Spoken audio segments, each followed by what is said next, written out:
to our understanding of the science of nutrition, but have also tirelessly worked towards closing the knowledge gap. Having witnessed your journey as a scholar at the Department of Population, Family and Reproductive Health here at the University of Ghana, I am continually impressed by your commitment to excellence as a colleague with shared research and professional interest, and having worked very closely with you in the front lines of public health nutrition, I speak from a unique and informed perspective. As you share your insights and visions today, know that your professional family is cheering you on. Your work is crucial, your passion is evident, your impact, a deafening applause from the audience, says it all.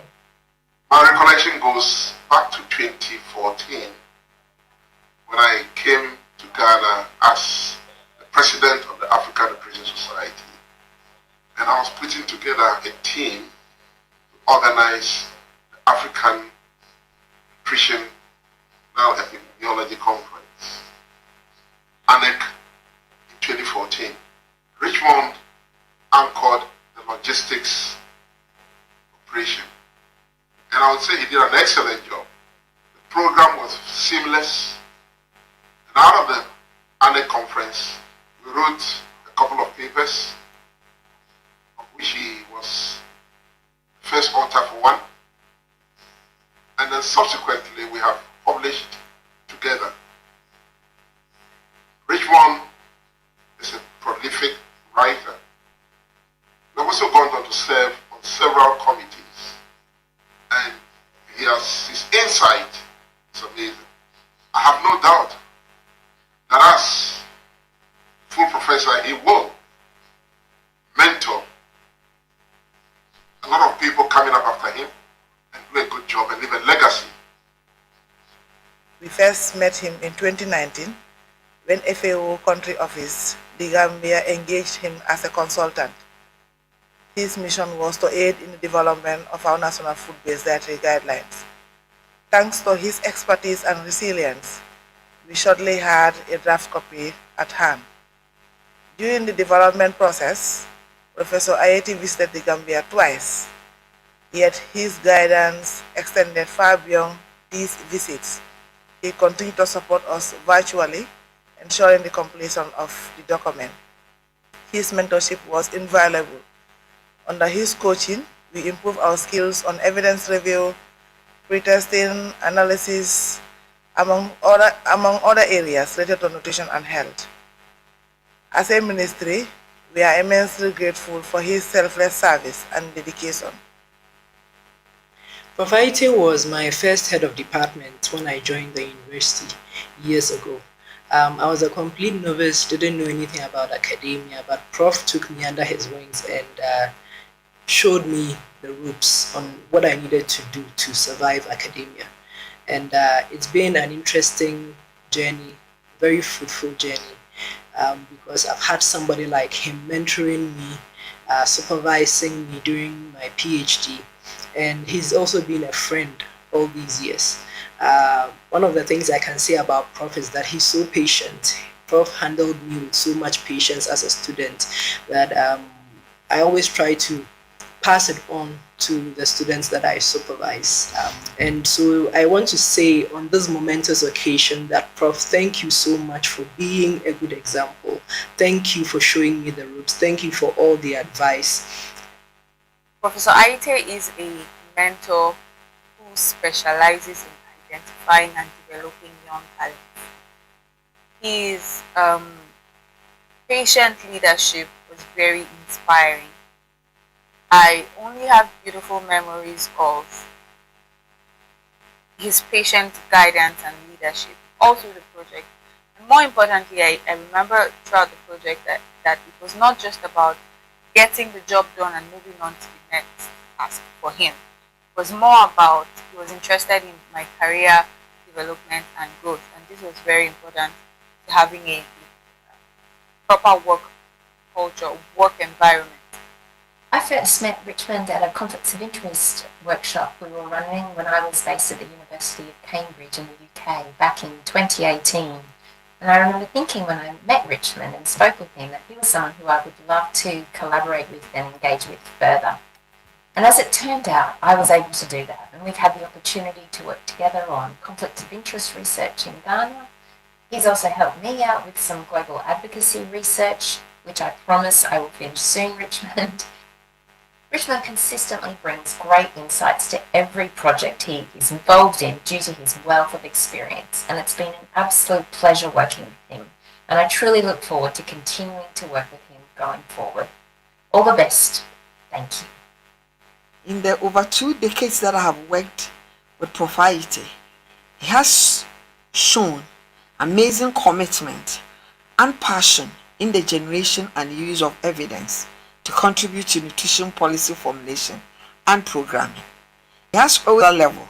What I have always found intriguing about him is his ability to interrogate technical issues and by so doing bring out varied and extensive dimensions to discussions and deliberations. On the occasion of his inaugural address, I wish to congratulate him and look forward to many years of insightful and engaging dialogue to improve nutrition in the country and at the global level. Thank you. Congratulations once again, Richmond. Here is to more groundbreaking work and to the new chapters you will write. Well done and best of luck. So Richmond, I want to congratulate you for assuming this important position, not only for Ghana, not only for Africa, but for the world. So I say, Aiko, away water.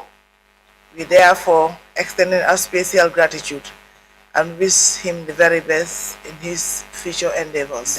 Congratulations on this great achievement. We are so proud of you.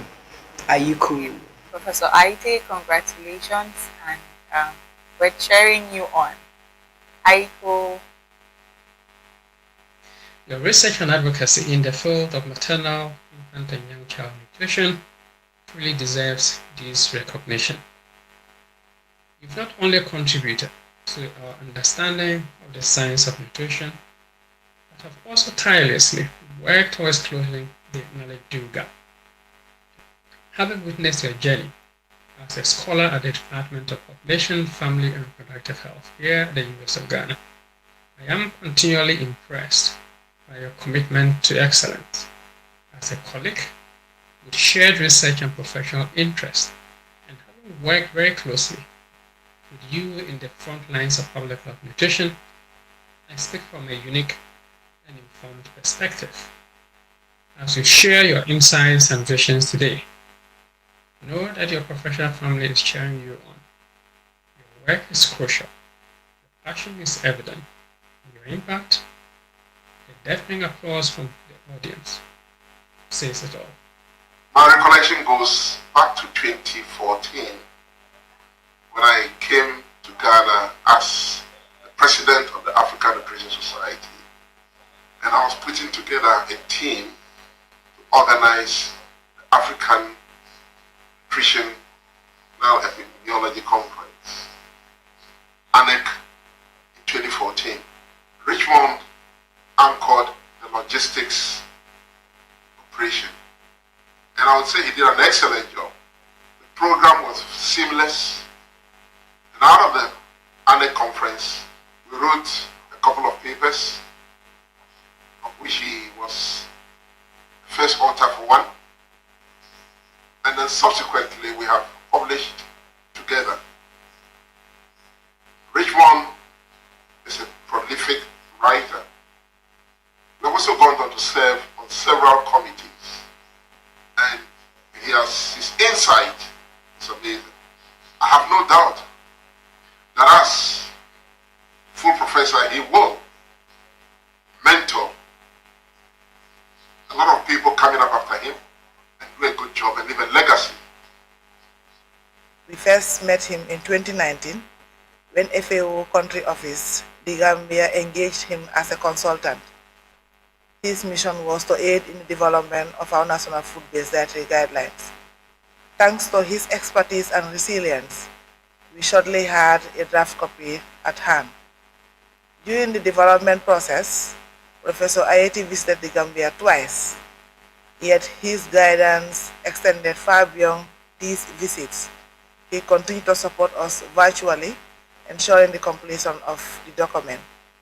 His mentorship was invaluable. Under his coaching, we improved our skills on evidence review, pretesting, analysis, among other areas related to nutrition and health. As a ministry, we are immensely grateful for his selfless service and dedication. Prof. Aryeetey was my first head of department when I joined the university years ago. I was a complete novice, didn't know anything about academia, but Prof took me under his wings and showed me the ropes on what I needed to do to survive academia. And it's been an interesting journey, very fruitful journey, because I've had somebody like him mentoring me, supervising me during my PhD, and he's also been a friend all these years. One of the things I can say about Prof is that he's so patient. Prof handled me with so much patience as a student that I always try to pass it on to the students that I supervise. And so I want to say on this momentous occasion that Prof, thank you so much for being a good example. Thank you for showing me the ropes. Thank you for all the advice. Professor Aryeetey is a mentor who specializes in identifying and developing young talents. His patient leadership was very inspiring. I only have beautiful memories of his patient guidance and leadership, also the project. And more importantly, I remember throughout the project that it was not just about getting the job done and moving on to the next task for him. It was more about, he was interested in my career development and growth, and this was very important to having a proper work culture, work environment. I first met Richmond at a conflicts of interest workshop we were running when I was based at the University of Cambridge in the UK back in 2018. And I remember thinking when I met Richmond and spoke with him that he was someone who I would love to collaborate with and engage with further. And as it turned out, I was able to do that. And we've had the opportunity to work together on conflicts of interest research in Ghana. He's also helped me out with some global advocacy research, which I promise I will finish soon, Richmond. Richmond consistently brings great insights to every project he is involved in due to his wealth of experience, and it's been an absolute pleasure working with him, and I truly look forward to continuing to work with him going forward. All the best. Thank you. In the over 2 decades that I have worked with Prof. Aryeetey, he has shown amazing commitment and passion in the generation and use of evidence to contribute to nutrition policy formulation and programming. He has always been very astute when it comes to execution of technical discourse and assignments. On a personal level, what I have always found intriguing about him is his ability to interrogate technical issues and by so doing bring out varied and extensive dimensions to discussions and deliberations. On the occasion of his inaugural address, I wish to congratulate him and look forward to many years of insightful and engaging dialogue to improve nutrition in the country and at the global level. Thank you. Congratulations once again, Richmond. Here is tomorrow groundbreaking work and to the new chapters you will write. Well done and best of luck. So Richmond, I want to congratulate you for assuming this important position, not only for Ghana, not only for Africa, but for the world. So I say, Aiko, away what though. We therefore extend our special gratitude and wish him the very best in his future endeavors. Congratulations on this great achievement. We are so proud of you. Ayuku. Professor Aryeetey, congratulations, and we're cheering you on. Aiko. Your research and advocacy in the field of maternal, infant, and young child nutrition truly deserves this recognition. You've not only contributed to our understanding of the science of nutrition, but have also tirelessly worked towards closing the knowledge gap. Having witnessed your journey as a scholar at the Department of Population, Family and Reproductive Health here at the University of Ghana, I am continually impressed by your commitment to excellence. As a colleague with shared research and professional interest, and who work very closely with you in the front lines of public health nutrition, I speak from a unique and informed perspective. As you share your insights and visions today,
Hello.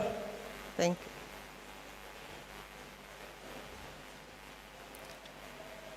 Hello, ladies and gentlemen. We are getting ready to start our lecture for this evening. And so I invite those who are standing outside to come in the hall and get seated. Please come in and get seated. While we are waiting for the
My recollection goes back to 2014 when I came to Ghana as the president of the African Nutrition Society, and I was putting together a team organized the African Nutrition Epidemiology Conference. Please, let's kindly rise for the academic procession. Richmond anchored the logistics operation.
Thanks very much, Ghana Dance Ensemble, for heralding the academic procession in a very beautiful way. Thank you very much.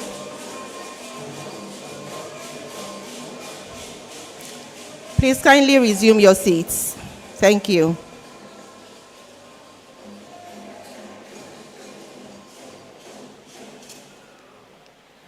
Good evening, distinguished ladies and gentlemen. Good evening.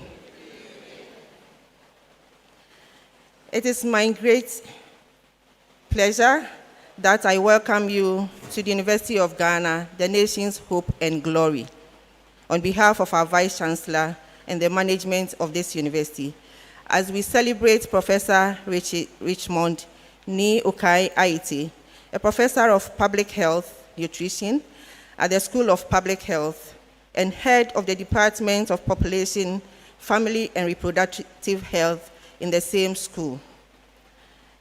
We are currently in the Great Hall for the fourth inaugural lecture scheduled for the 2023-2024 academic year, at which Professor Aryeetey will speak to the topic, Child Feeding for Human Health and Development, Bridging the No-Do Gap. Child Feeding for Human Health and Development, Bridging the No-Do Gap. Kindly lend your attention as Professor Aryeetey addresses this topic. Now, with resounding applause, ladies and gentlemen, please let's receive our registrar, Mrs. Emilia J. Mensah, to deliver the welcome remarks and also to introduce the chairperson for this very important meeting.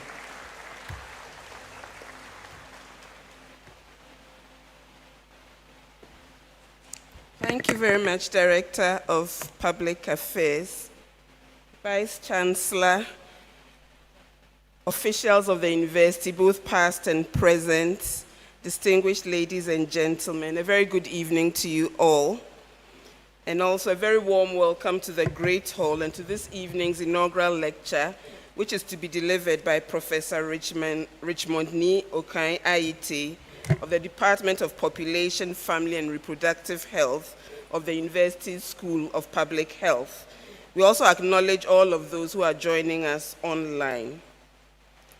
Inaugural lectures are an essential component of the university's programs, and every academic who rises to the rank of professor in his or her career in the University of Ghana is expected to deliver an inaugural lecture.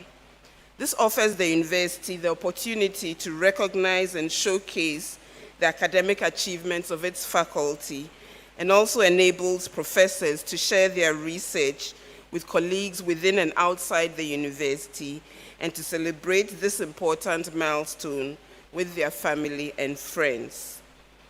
I'm pleased to introduce the chairperson for today's inaugural lecture. Our chairperson is the first female vice chancellor of the University of Ghana. She's a professor of linguistics, an astute administrator, and has over 20 years' experience working in the higher education sector. She's a member of many prestigious societies and organizations, and is a fellow of the Ghana Academy of Arts and Sciences. She is also the founding president of the African Humanities Association. Ladies and gentlemen, please join me to welcome Professor Nana Bapia Amfo, Vice Chancellor of the University of Ghana and Chairperson for this evening's inaugural lecture. Thank you.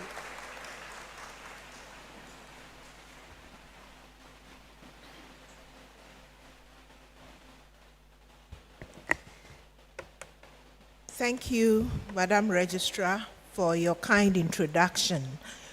Pro-Vice Chancellors, Registrar, Provosts, Deans, Directors, Heads of Department, our distinguished lecturer, Professor Richmond Nii Okai Aryeetey, family and friends of the lecturer, past and present senior officers of the university, faculty, staff, and members of convocation, alumni, students, and friends of the university, corporate executives, looking around whether there are any esteemed traditional rulers, eminent clergy, friends from the media, invited guests, ladies and gentlemen present here in the Great Hall, and those who have joined us virtually. Good evening to you all. Once again, I have the singular honor and pleasure of chairing another inaugural lecture, the fourth in the series of inaugural lectures scheduled for this academic year. I am particularly enthused about this evening's lecture as it highlights the research work and contribution of Professor Richmond Nii Okai Aryeetey, a professor of public health nutrition at the University of Ghana School of Public Health. Today's lecture will focus on the topic Child Feeding for Human Health and Development, Bridging the No-Do Gap. Childhood nutrition shapes the foundation upon which a child's potential is built. It impacts not only their growth and immune function, but also the ability to learn, socialize, and thrive in an increasingly complex world. The choices we make about what our children eat today will resonate throughout their lives, influencing their long-term health outcomes and overall well-being. Yet, the landscape of child feeding is fraught with several challenges. We are confronted with rising rates of malnutrition in all its forms, undernutrition, micronutrient deficiencies, and increasingly overweight and obesity. These challenges, compounded by factors such as food insecurity, inadequate access to nutritious foods, and misinformation about healthy eating practices. Rapid industrialization, urbanization, global trade, information access, and other indicators of civilization is creating a situation where unhealthy diets have become the norm. Indeed, there is a global pandemic which we have not averted our minds to, and that is the pandemic of unhealthy diets, as our lecturer puts it. In spite of the numerous programs and projects implemented, we have failed as a nation to ensure adequate and appropriate feeding of our children. In this lecture, Professor Aryeetey will utilize global evidence together with work from his research to demonstrate why we have not been successful in addressing the challenge of child feeding. He will point out why we know so much but are doing so little when it comes to child feeding. Distinguished ladies and gentlemen, if we are what we eat, then the issue of diet, which constitutes what we eat and drink regularly, as well as the habits and practices surrounding how we eat, should be of utmost importance to us. I'm eager to listen to the details of this lecture, and I believe you are equally interested.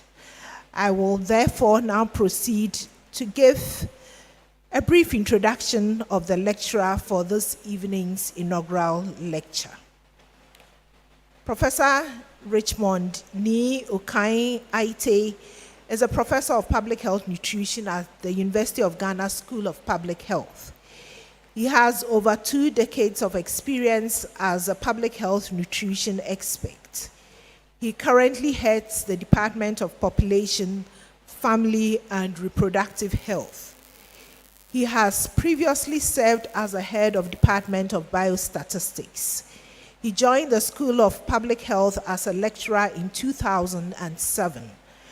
Professor Aryeetey is a fellow of the African Nutrition Leadership Program, the Yale University Global Health Leadership Institute, and the Brown University International Advanced Research Institute. He is currently a visiting professor at University of Sheffield Center for Health and Related Research. Prior to joining the University of Ghana, he worked as a research assistant with the WHO Multi-Center Growth Reference Study at the University of Ghana and as research officer with the Dodowa Health Research Center. In 2022, Professor Aryeetey was inducted as a fellow of the Ghana Academy of Arts and Sciences. Professor Richmond Aryeetey's interdisciplinary research intersects human nutrition, public health, food systems, and public policy across the entire life course. However, his work places much emphasis on the nutrition of young children, adolescents, and women in their reproductive age. His research interests focus on dietary intake, nutritional status of individuals and populations, food systems, diets, overweight, and diet-related diseases. He is especially passionate about breastfeeding and complementary feeding of young children and the drivers and barriers of young child feeding. Prof. Aryeetey's work has incorporated a strong component of capacity building and mentoring. He has taught multiple courses at both the graduate and undergraduate levels. He has mentored several graduate and undergraduate students from multiple departments across the university. 8 of his PhDs have successfully completed their programs, and 5 more are at various stages of completion. He has also successfully mentored 55 master's students and 15 undergraduate students. Since 2018, he has led or co-led funded mentoring programs that have strengthened research and professional skills of PhD students and early career scientists. In collaboration with University of Sheffield, Prof. Aryeetey has co-led an educational and research exchange between University of Ghana and University of Sheffield under the Erasmus Plus Mobility Program. Prof. Aryeetey has led multiple collaborative research grants. His research has attracted funding and resources from various funding agencies, including the International Food Policy Research Institute, Family Larsen Rosenquist Foundation, European Commission, UNICEF, Ghana, etc., etc. Prof. Aryeetey has conducted several grant-funded research as principal investigator or country-led investigator. So far, his research and collaborative activities has attracted a cumulative investment of over $7 million of external funding to the University of Ghana. His research has resulted in the publication of over 160 peer-reviewed journal articles, 5 book chapters, more than 30 peer-reviewed conference abstracts, and several technical and policy reports. Prof. Aryeetey currently serves on the editorial boards of a number of nutrition and food systems peer-reviewed journals. Outside the university, Prof. Aryeetey has served on various committees and boards in Ghana and externally. He is currently a member of the WHO Strategic and Technical Group of Experts on Children, Adolescents, and Women's Health and Nutrition. He's also a member of the Executive Committee of the United Nations Scaling Up Nutrition Movement as a monitoring, evaluation, accountability, and learning aspects. In Ghana, Prof. Aryeetey has served on various national committees related to nutrition policy and programming. He is a foundation member and convener of the Ghana Sun Academic Platform. During his career, he has provided technical advice and participated in various processes to develop or revise national health and nutrition policies, strategies, and guidelines. Some of the most recent policy processes that he has been involved in include the National Nutrition Policy, National Policy for Aflatoxin Control in Food and Feed, revision of the National Breastfeeding Promotion Legislation, LI 1667. More recently, he has co-led the development, pre-testing, and publication of Ghana's first food-based dietary guidelines and its accompanying food systems guidelines. He is currently co-leading a project supporting implementation of the food-based dietary guidelines. Prof. Aryeetey is actively engaged with professional societies in his area of expertise. He is currently serving as a council member on the executive committee of the International Society for Research in Human Milk and Lactation. He previously served as Vice President of the Federation of African Nutrition Societies, FANUS, and then as acting president between 2016 and 2017.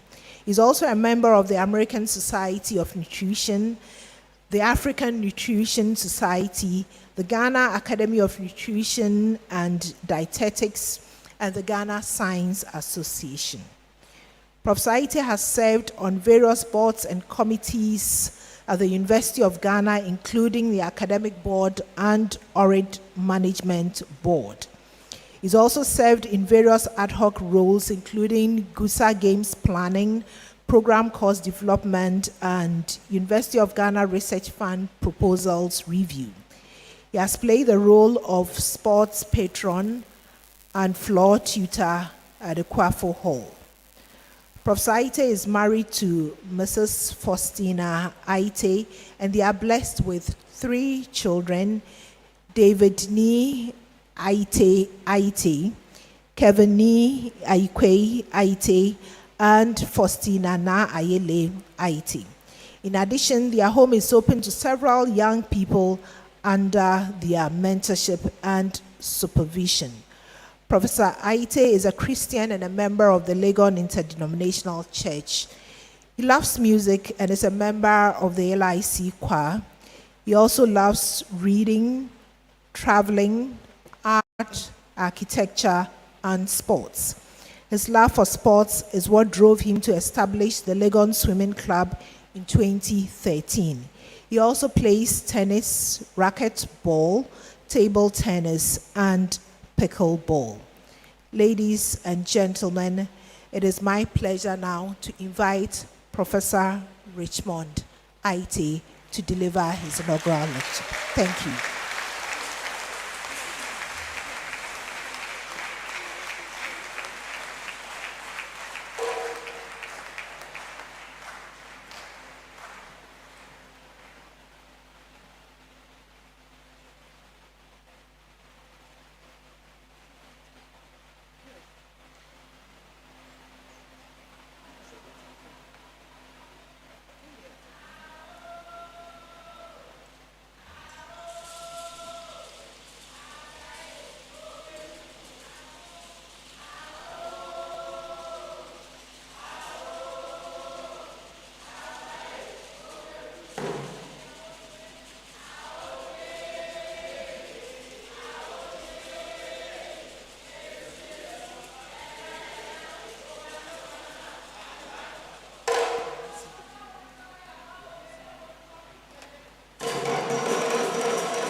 Kagu cheme kenyeme, agu nime kename, mimbanye de manye, nimihanye manye, je nokuni, shinokuni gameke, ye kole bese asren bluemi, oblanu ko hinshi, eyin wa di eyin kashi.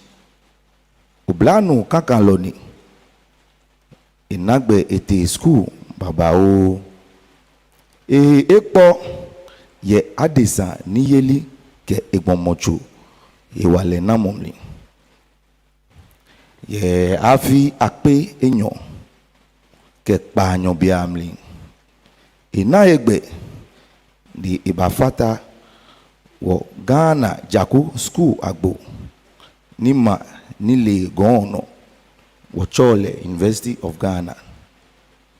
Biami ne yobie enaigbe ni edamo kui srotu ana Eco Tamon Department for Biostatistics. Wachene Inaigbe Nike Maun Wujin Shira. Keje Sub-Sahara Africa. Keba North America. Keba Europa Niami. Iba Munaye Asia. Wachene ina yijimo babao echon school bi ani babao ni amena ame PhD ke ame masters. Iye school bi afe nyuma ke enumo ni echon ame ni lolo. Woke aiko chulo papa. Moni woyuo esanine ejebu ni ejenu eyenuenu les conjians fin et jolé. Et ni achole Mrs. Faustina Aryeetey. Que ebi fait forging et come était. Egbele agbo et abi babao ni ba emase. Moni woyu esanene eje gbo ni ansan. Eje mukuni wole she wodenche woche Professor Richmond Nii Okai Aryeetey. Gahumi bi na koyo twa dani woyuo koyo etwa awue kele eho shinshoki kele ba dumoshi woche Professor Nii Aryeetey Okai. Woke fa ogbe ami no yui shimine kowo ebi ake te wa fe te ni wa before ni wo fo ke bi ba ye ni ojogba ni te e ba fe te ni e ba chuni ye amegbomo chiami. Woche Richmond Nii Okai Aryeetey. Woke fa ogbe ami akande bia ahun meneshe uno ni University of Ghana Legon ba jolebo ni mambi fen ba yose oshidamo yegan manemli. Woche Richmond Nii Okai Aryeetey. Woke yuemo fe nikashi eko eja ke school bi ke nikase lo fe ekpeshi Legon chonlo onupa ife ekatue ni akembobotue. Woche Nii Okai Aryeetey. Yuemo fe nikashi eko ayeko chulo papa nyechwa no manejuro aninanye.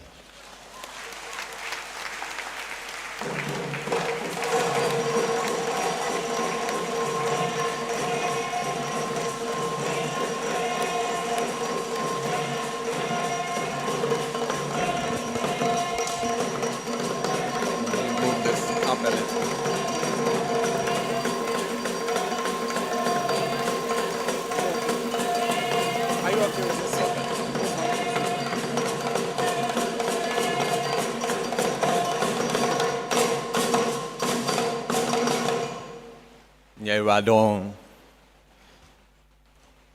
Vice Chancellor, Pro-Vice Chancellors, Provost, Registrar, Deans and Directors, former officials of the university, heads of departments, faculty and staff, junior members, students, clergy, representatives from various government and non-government agencies, friends, family, friends from the media, distinguished ladies and gentlemen. I think that covers everybody. But just to make sure all protocols duly observed. It is a great honor for me, and I'm deeply humbled by the opportunity of this lecture, and even more importantly, for you making time to be here to grace this occasion. Thank you all for coming. Vice Chancellor, I have a confession to make. This lecture is intended to celebrate a certain Professor Richmond Nii Okai. However, permit me, I think it is important for me to do so, to use this rare opportunity to celebrate instead the people who have enabled me and supported me in my professional journey. And foremost among these are my parents, the late Robert Patterson Nii Okai, and my mother, who is here. 2 years ago, my dad sadly passed away on Father's Day. That is why today I am thankful that my mom is able to be here to witness this occasion.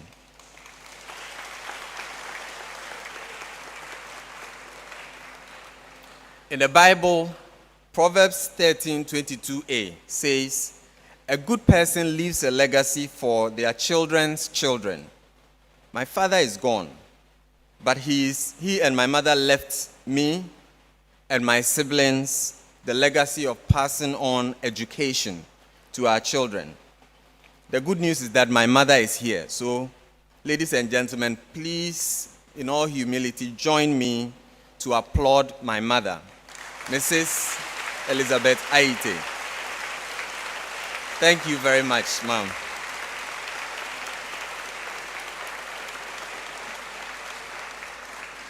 She is not only my mother, she is also my prayer warrior and my friend. Thank you, Ma.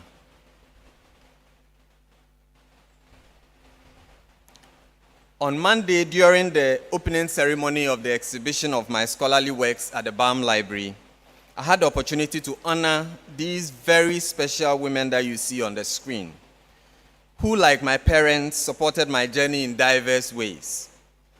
Thanks again to Dr. Lucy Brako-Hiapa, Dr. Matilda Papo, Dr. Gloria Obiamwakun, Professor Grace Marquis, who I am sure is online participating in this, and Professor Analate, who is here.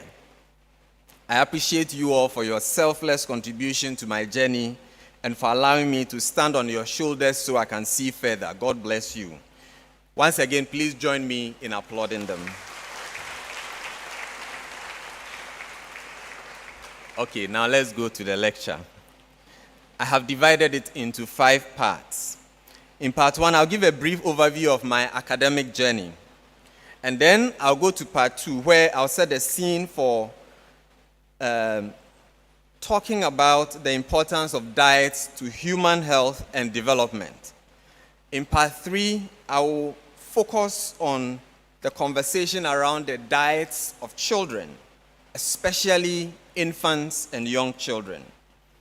And then in part 4, I will get to the heart of looking at the key principles and benefits of breastfeeding, and then talking about why we have all these gaps in the way we are supposed to feed and how we are actually feeding our children. And then I will provide some recommendations based on the work that I have been doing, hopefully to guide us to be able to bridge what I call the no-do gap.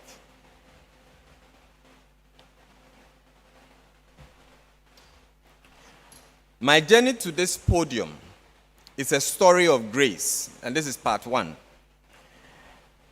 It's a story of opportunities given me by people that God brought me in contact with. I was part of the first batch of the so-called new system of education, which started in 1987.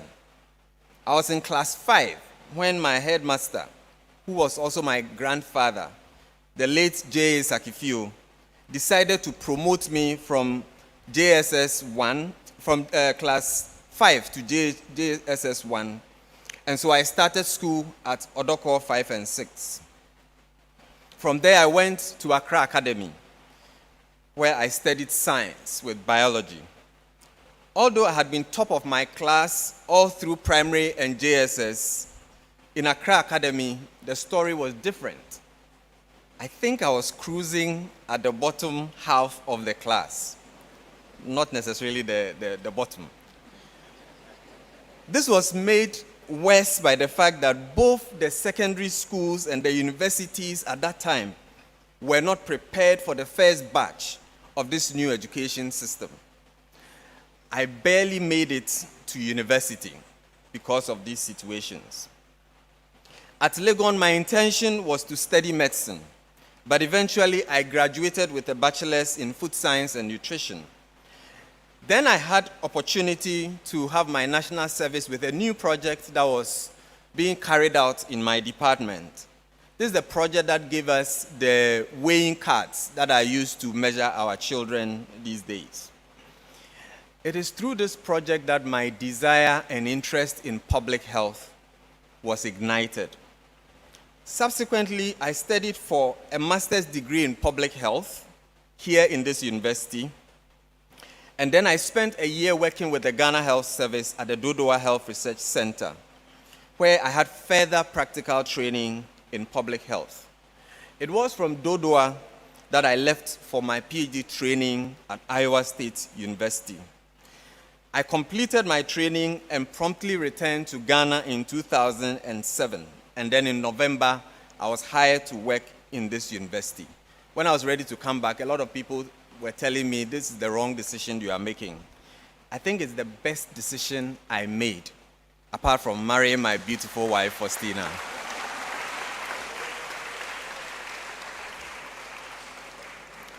Okay, now let me take us to part 2.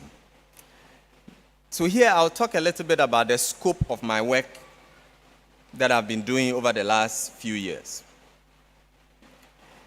Infant and young child feeding is my primary research passion. However, I have spent considerable time working on other issues related to food, nutrition, and health across the human life course.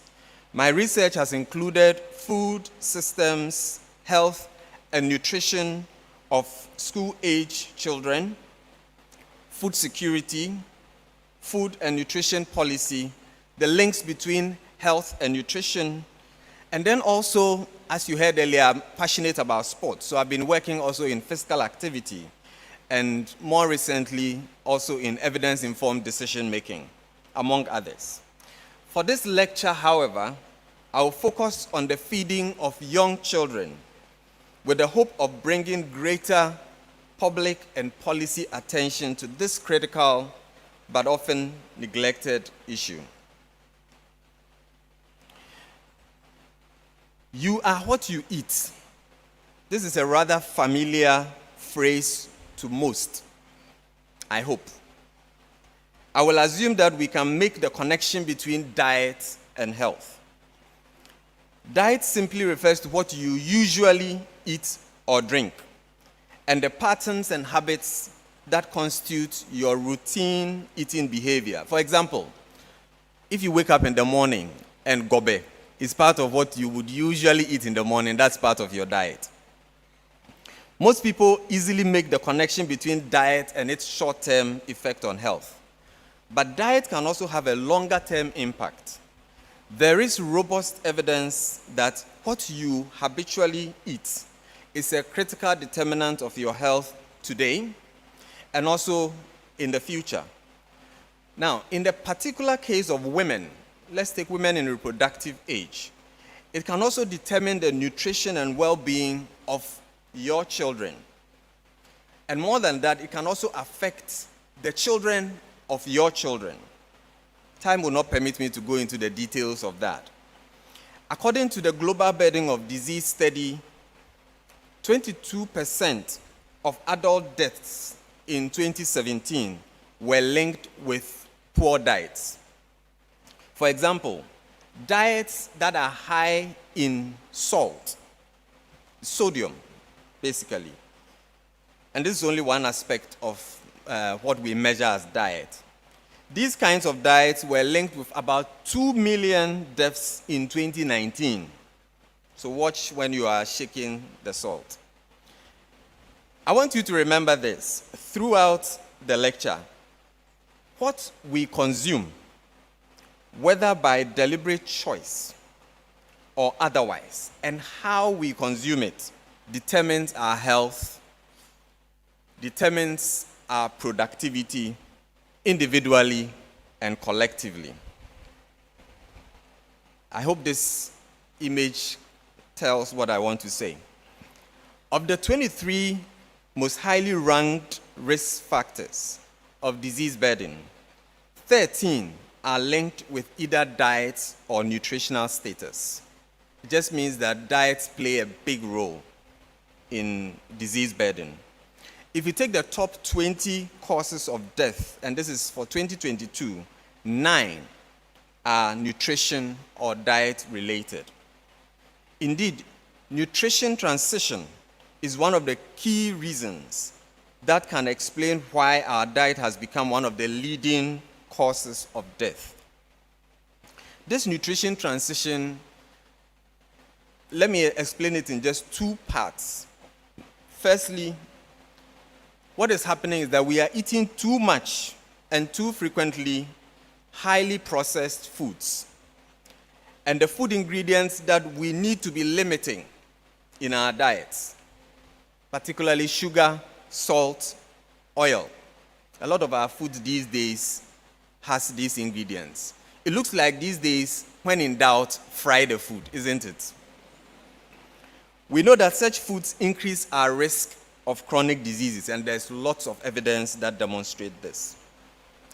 Secondly, we are eating too little of the foods that we need to be eating more of and more frequently.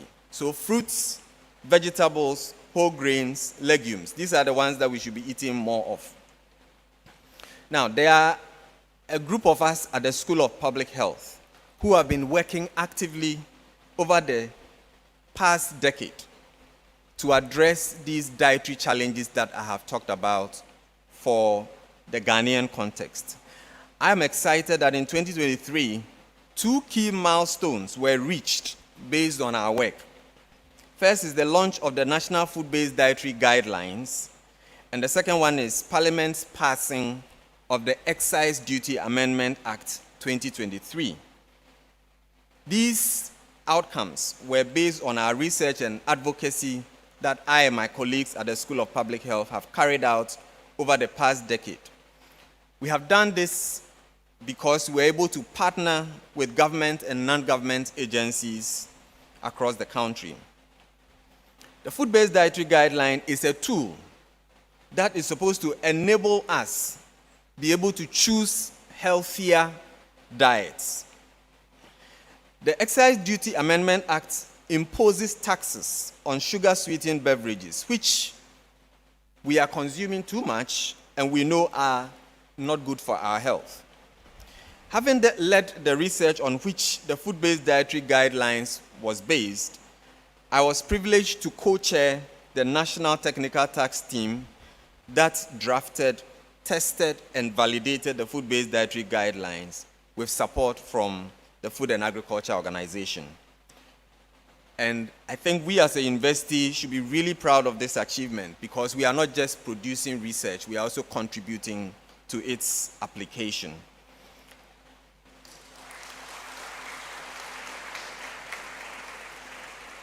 Another reason why we are excited about this is that this outcome is something that is the realization of a commitment that our own president made in 2022 at the United Nations Food Systems Summit in the UN.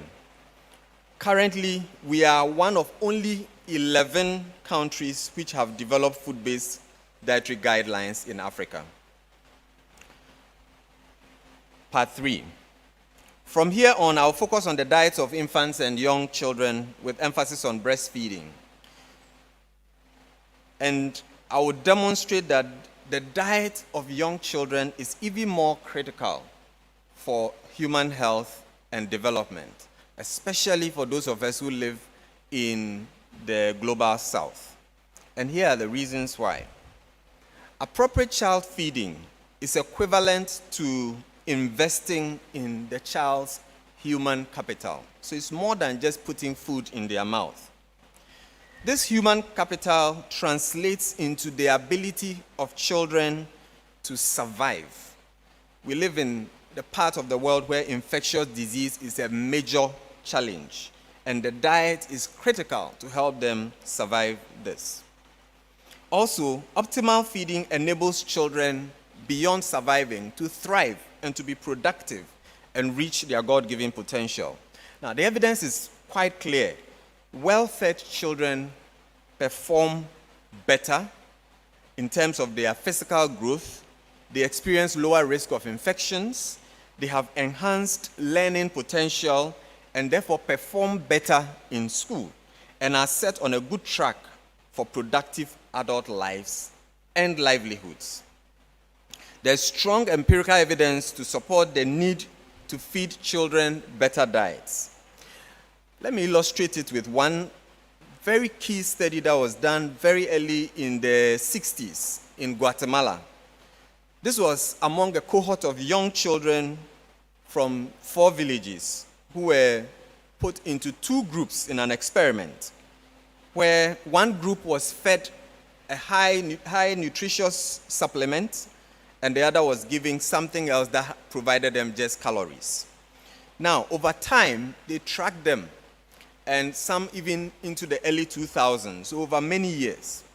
And they found that those who received the nutritious supplement, they performed better on mental exercises and reading comprehension.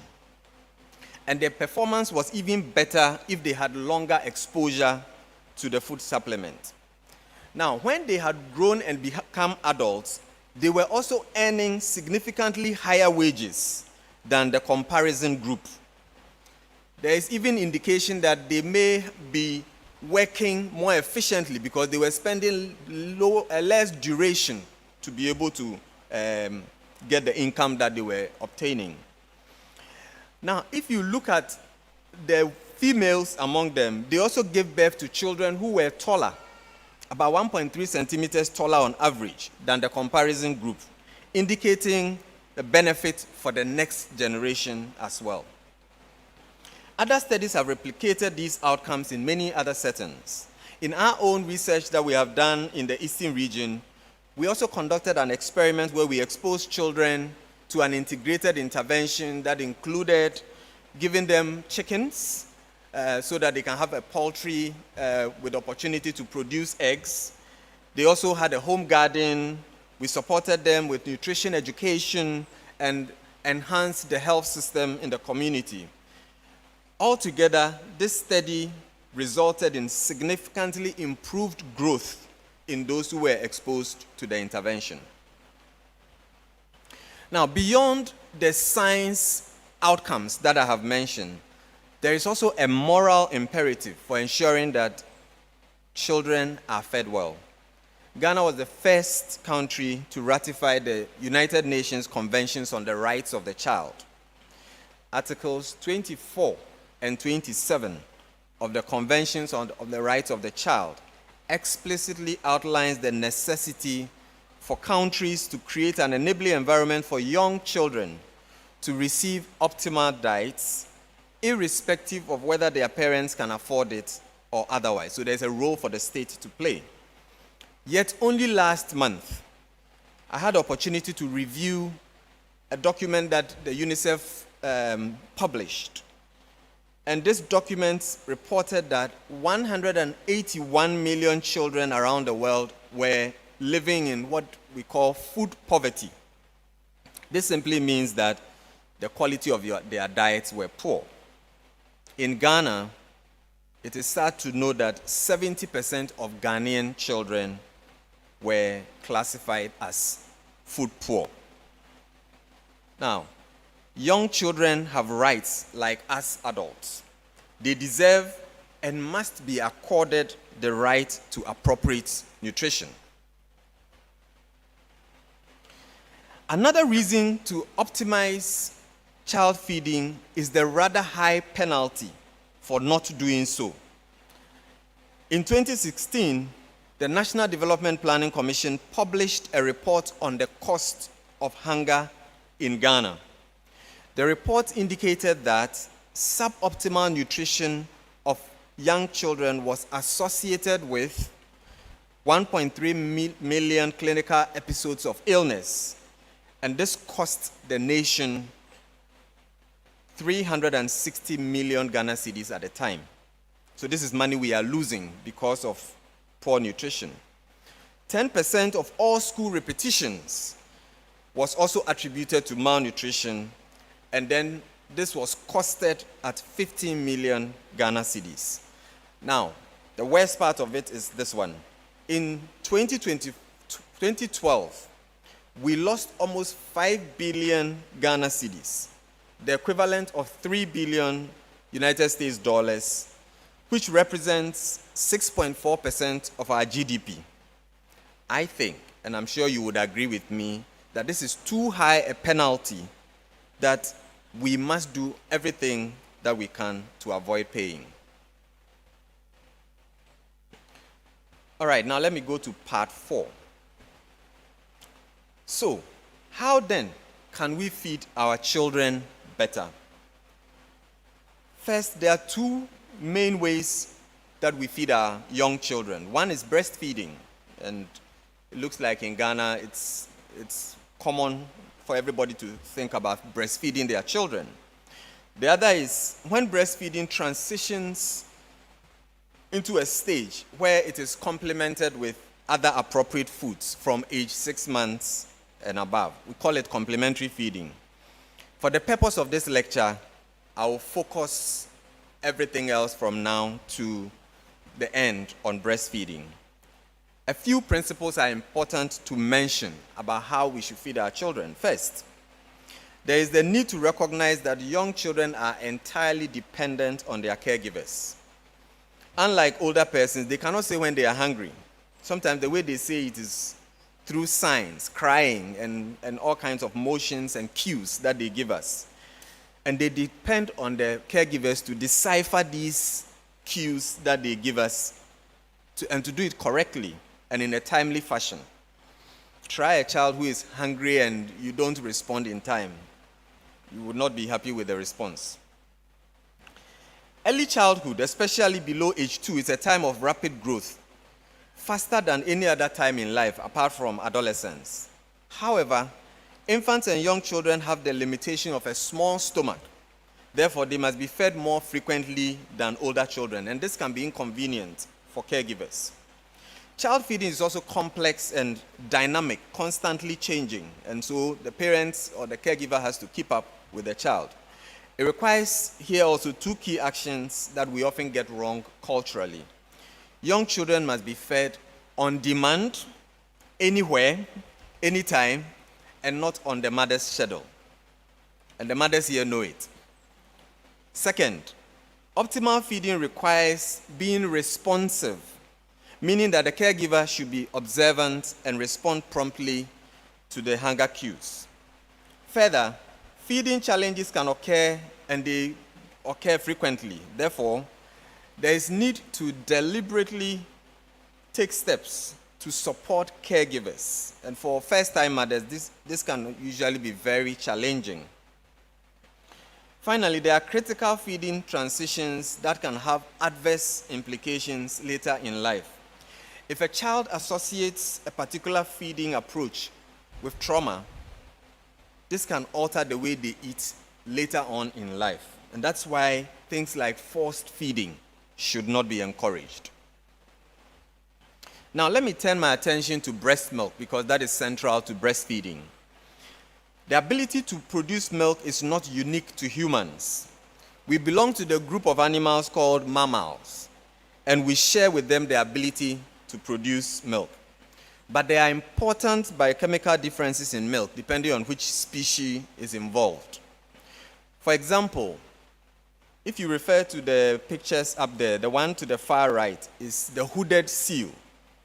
It's a mammal that produces milk that has about 5% protein and 60 to 70% fat, rich as the creamiest ice cream you can imagine. The milk is this creamy, designed biologically for a reason. The mother seal stops nursing its pup by the 4th day on average. By this time, the pup has already doubled its size, gaining about 7 kilograms in less than a week. But by this time, there is separation between mother and child. The mother is gone, and that's why it has to grow very fast. On the other extreme is the rhinoceros, which is the next picture to the one on the extreme right. Now, the rhinoceros produces milk that has only about 1% fat and about 2% protein. So you can see quite a difference between the two animals. By the way, rhinoceros are considered the best mammal moms. This is what makes them different, because they stay with their young ones and feed them for a long time, up to 2 years or more. And their watery milk is designed for that long-term feeding. I hope you get the picture. There is a biological design in there. Now, let's talk about human milk. It's about 4% fat and 1% protein. It also has about 90% water. So I hope you get the idea why we say don't give children water until they are 6 months. Like other mammals, human milk is unique for human babies. It is tailor-made for human babies. Now, if you take cow's milk, I guess we can conclude from that that is also made for cow babies, right? Cows. Cow milk is the main ingredient that is used in commercial formula. It has about 3% protein, 87% water, and 4% fat. Now, focus on protein. It has 300% of the protein that is in human milk. It's not designed for human use, especially for the baby. Now, here is the irony. I want you to pay attention to this. Manufacturers and marketers of formula are going to all lengths to persuade, sometimes deceive, and even frighten mothers to abandon their tailor-made human milk for cow's milk that they take and modify so that it will look like human milk. They then turn around and sell the modified milk to human mothers, many of who, by the way, can make milk and also can hardly afford the cow milk that is biologically intended for you know who. So what I intend to do next is to demonstrate the strong evidence that breastfeeding is superior to any other way of feeding infants and children. The evidence points to breast milk's ability to ensure optimal health and well-being, and there's no question about that. I intend to leave you with no doubt about this, so please bear with me. Did you know that breastfed children have lower risk of falling behind on their growth, especially if they are fed exclusively during the first 6 months? Children who are fed with human milk are significantly less at risk of dying prematurely from disease compared to those who do not breastfeed or are given other means of feeding. Breastfeeding also physiologically programs children to have healthier eating behavior. So breastfed children are less likely to experience fear of trying new foods or being picky or fussy eaters. Breastfeeding also reduces risk of allergic disorders, asthma, inflammatory bowel disease, etc. Breastfeeding creates a healthy bonding relationship between mother and infant, and the psychologist here, I'm sure, can tell us all the benefits it has for society. Breastfeeding is also associated with higher performance in intelligence tests, and therefore attained school level and by extension, adult income earnings. Finally, breastfeeding is linked with lower risk of non-communicable diseases like type 2 diabetes, dyslipidemia, and high blood pressure. So this is the children who are breastfed.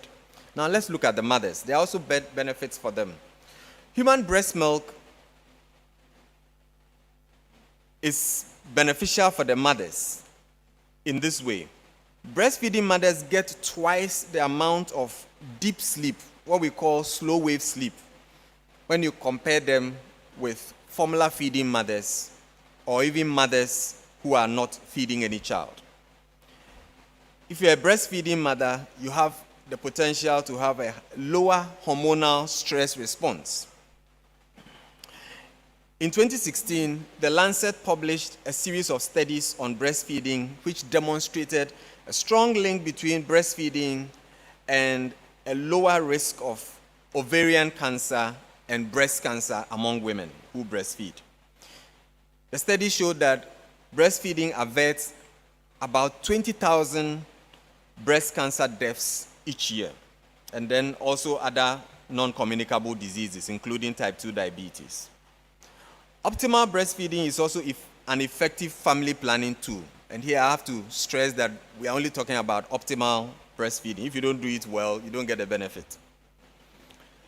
Breastfeeding also reduces the risk of after delivery complications such as bleeding, depression, constipation, etc. And I can go on and on. There are also benefits for society. Breastfeeding interventions are considered to be among one of the most cost-effective public health interventions. For every dollar that you invest, the World Bank estimates that breastfeeding yields a return of $18. And some studies even have shown up to $35. In Ghana, we have done a study that shows that if you invest 1 cedi in promoting breastfeeding, you are likely to have a return of 24 cedis. So there's a benefit in terms of economics. Breastfeeding, unlike formula, has minimal impact on the environment. And this is an environment is one of the things that we always have to think about. And then finally, breastfeeding, because of its benefit for the mother and the child, could potentially reduce mothers' absenteeism from work and then enabling work productivity. So far, I have demonstrated, I hope, in the last 3 slides, how critically important breastfeeding is. As far as the evidence goes, I personally am totally sold when it comes to breastfeeding. But I know that many people use commercial milk formula for various reasons, and it's only appropriate that I put commercial milk formula in its proper context. Recorded and oral history is replete with information about breastfeeding. And you see this in the Bible, in the Quran, in the literature that we have read over many years. I'll refer to one from the Bible, Isaiah 49, verse 15. The NIV version says, "Can a mother forget the baby at her breast and have no compassion on the child she has born? Though she may forget, I will not forget you." End of quote. Indeed, in parts of Europe, this is modern day, around Germany, Poland, Russia, breastfeeding the infant was a legal requirement. Here is a quotation from Prussian law from 1792. "A healthy mother is obliged to breastfeed her child. How long she should breastfeed should be decided by the father." Not my words. "But if the health of mother or child would suffer from his decision, he must subdue under the opinion of the expert." End of quote. There's no reference to formula when you look in the literature up to modern times. So commercial formula is really a fairly modern product, appearing somewhere in the early to mid 1900s. Now, while formula feeding has its place as an alternative to human breast milk in situations where there is no access to human milk, it is not and it must not be marketed as the norm for child feeding. A major problem is created when formula is supplanted as the norm for feeding children. The problem is not merely formula feeding. It is the adverse effect of normalizing formula as a replacement for breastfeeding infants and young children when breast milk is available. And this must be rejected vehemently because of the documented risks of malnutrition and infection from inappropriate and unethical marketing of formula. Globally, despite all we know about breastfeeding, its practice is not consistent with health-based recommendations and guidelines. And I'll refer to this graph. I hope you can see it well. The expectation is that at least 70% of our children will be introduced to the breast within 1 hour of birth. We call it early initiation. And then also 70% of them will be breastfed for the entire period of the first 6 months after birth. Globally, as you can see in the first 2 bars, less than 50% of children are meeting these 2 standards. By the way, this is also the standard that Ghana has adopted and we promote. The longer the duration of breastfeeding, we know, the more the benefits. However, these days we are seeing that people are breastfeeding for shorter and shorter periods. When I started working in breastfeeding, the median duration of breastfeeding was around 23 months. Now it's around 20 months. Now we see a similar situation in Ghana as we see in the graphs that are shown above. Although almost all children are given breast milk in Ghana, less than 60% are put to the breast within 1 hour of birth. True, we've made some improvement, but with the current trajectory that we are on, my own estimations suggest that we'll probably reach our target, and our target is 80%. We'll probably reach it in 2021, 23, in the next century. We have to do something to change that trajectory. Similarly, if we don't do anything about our low exclusive breastfeeding rate, and that's the graph on the left, and that one you see that we are not even moving forward, we are going down. We will probably need another 323 years to reach our target of 70%. So we currently need to do better when it comes to breastfeeding. And that's part of what I have been doing in my own research. So from here on, I'll tell you a lot more about what I have been doing. One of the studies that I had done in the last 5 years was a study that I led to understand what are the barriers to early initiation of breastfeeding in Ghana. And I used a social, ecological perspective where we understand that people's behavior is not just based on the choices they make. It's also based on how they relate with their significant others, friends and family. It's also linked with the community and the norms in that community, as well as the issues that happen at policy level. Now, I will walk you through briefly this complicated graph. In the violet part in the middle, at the individual level, when we try to find what at the individual level is the reason why we are not achieving early initiation, we found that there are all kinds of misperceptions and beliefs about colostrum.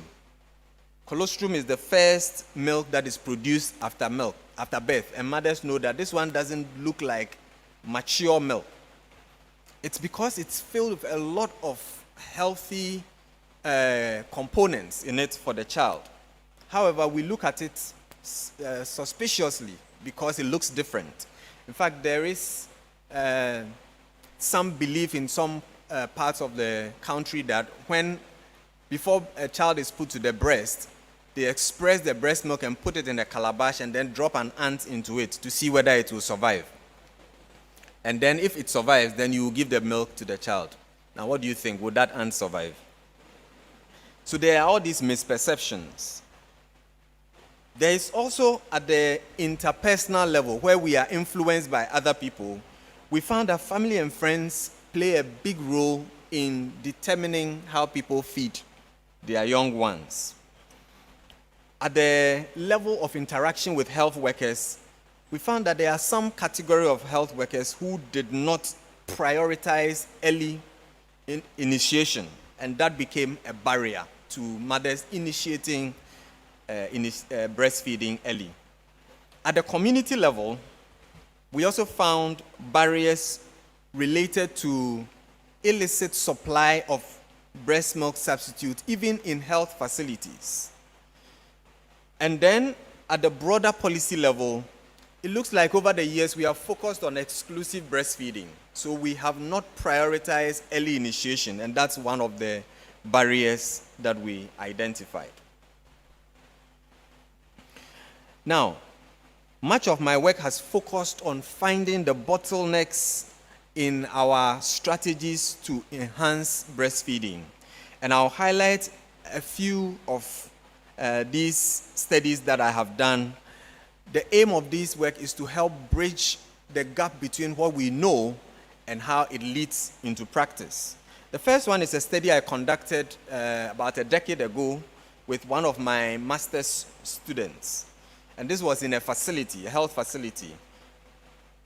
The study focuses on the baby-friendly hospitals initiative that the WHO and UNICEF launched in 1991. The idea of the baby-friendly hospitals initiative is to designate facilities as baby-friendly by training them and building their capacity so they can support mothers. And then they have benchmarks to be able to determine whether they are performing in that way. You see the picture of the woman there, the late Veronica Gomez. She was a key champion for implementing the baby-friendly hospitals initiative in Ghana, and I want to use this opportunity to really salute her for her tireless efforts. With Auntie Vero's guidance, we assessed compliance of 6 selected baby-friendly facilities in Accra. We didn't go out of Accra. We wanted to do it in Accra because if any of them will meet the target, it is in Accra. And then we looked at it, benchmarking it against the 10 steps to successful breastfeeding. We found that none of the 6 facilities in Accra, which, by the way, are designated as baby-friendly, were meeting all the 10 steps. This is like paying for a 5-star hotel and getting a 1 or 2-star service. Yet these facilities had a plaque at the entrance that advertised them as baby-friendly. In essence, mothers were not getting the support that they needed to breastfeed successfully. But more importantly for us, our study yielded and pointed to barriers that need to be addressed to improve services to mothers. More recently, in 2020, one of my PhD students graduated having worked on the first ever independent evaluation of the BFHI program, the initiative. Her interest was to find out whether the baby-friendly hospitals initiative actually leads to improved breastfeeding outcomes. She concluded that there was no difference in the support that mothers received if they were going to a designated facility or a non-designated facility. So this is not what we want to see. She also concluded that healthcare provider competence, their knowledge and their skills, that is needed for supporting mothers. We assessed it across the designated and non-designated facilities. There was no difference between their competence. Meanwhile, these ones were supposed to have been trained. Finally, there was also no difference in their breastfeeding outcomes across the 2 facilities. So this again also pointed out barriers and also the weaknesses that need to be addressed within the system. Also at the community level, I carried out a study with one of my master's students She's now doing her PhD, Justine Kumsen. When I was growing up, breastfeeding seemed to occur anywhere without hindrance. However, these days, that is not as simple for breastfeeding mothers. Mothers report of feeling stigmatized when they are breastfeeding in public places. So Justine's study reported that half of mothers reported feeling uncomfortable when they were breastfeeding in open places, and a quarter felt embarrassed to breastfeed in public. And the mothers indicated that when they don't feel comfortable to breastfeed, what they do to cope is to bottle feed their children, which is what we don't recommend. We have also done work that looks at maternity protection. Now, this is at a policy level. As a country, we promote exclusive breastfeeding for 6 months, yet our labor law only provides for 12 weeks paid maternity leave. And this is 2 weeks less than the minimum duration proposed by the International Labour Organization. By the way, the International Labour Organization recommends that countries should have 18 weeks of paid maternity leave. Now, even for the 12 weeks that is in our law, only 9% of mothers in formal employment benefit from this provision, according to a survey, nationwide survey that was done in 2014. There's a PhD student that I am supervising right now. Her work, very interesting work, is looking at maternity protection. And when it is finalized, it will demonstrate important challenges that women face. Challenges related to finding a job and also keeping their jobs when they are pregnant, when they are breastfeeding, and when they are caring for children. And such hindrances have been shown to precipitate coping mechanisms that limit optimal breastfeeding. For the majority of Ghanaian working women in the informal sector, it's even more challenging because they don't have the benefit of having the opportunity to have regular income. Finally, I'll also give one more example, but this time at the interpersonal level. Back in 2010, I worked with another student on a rather common belief among mothers that when children are fed with breast milk until 6 months, which is the recommendation, they are delayed in their ability to transition to eat home foods. This belief is thus used as a justification not to implement exclusive breastfeeding for 6 months. And this is commonly spread through interpersonal influences. So we designed a study aiming to test the hypothesis that among children older than 6 months, is the adequacy of diet predicted by the duration of exclusive breastfeeding. In simple terms, if you start breastfeeding, if you start complementary feeding earlier, is there a benefit to that? We found that among children who are older, 9 to 23 months, there was no difference in the adequacy of their diet between those who breastfed exclusively for 4 months or less, compared to those who breastfed exclusively for 5 or more months. Our findings were consistent with another study that had been done in Honduras, which found that there was no difference in appetite by duration of exclusive breastfeeding. Now, these findings all support the need to disabuse mothers' minds about the perception that earlier complementary feeding is beneficial. Now, one of the key studies that I have also done in the last few years was in collaboration with Professor Rafael Perez Escamilla at Yale School of Public Health. Professor Escamilla had developed the breastfeeding gear model, which is intended to guide countries assess the implementation of breastfeeding programs. Now, this model is based on the knowledge that if you have adequate and sustained advocacy about breastfeeding, it can generate sufficient political will. And that political will is necessary to drive the development of policies and legislation.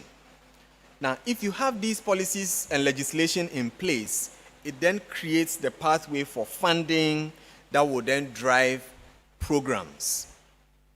For this work, we needed to then assess the situation in the Ghanaian context, and we worked with multiple stakeholders in Ghana.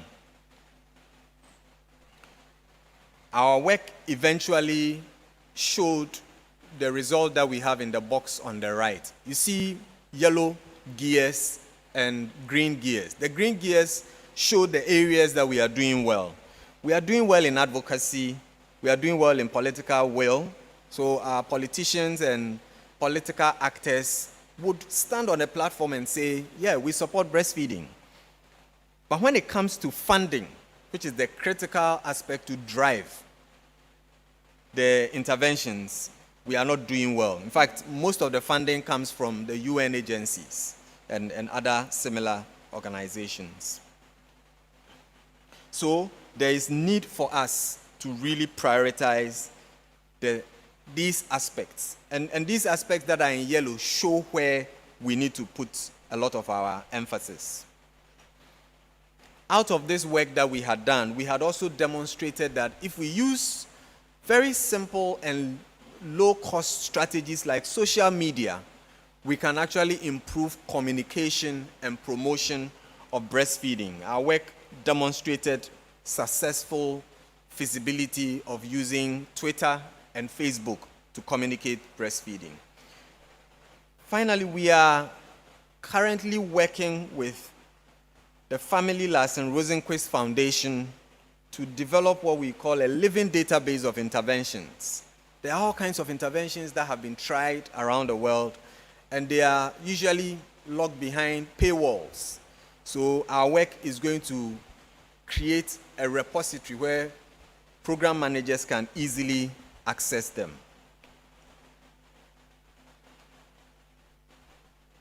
Before I end, I'd like to mention that I have also had a lot of opportunity to mentor several students. That's a big part of the way I work.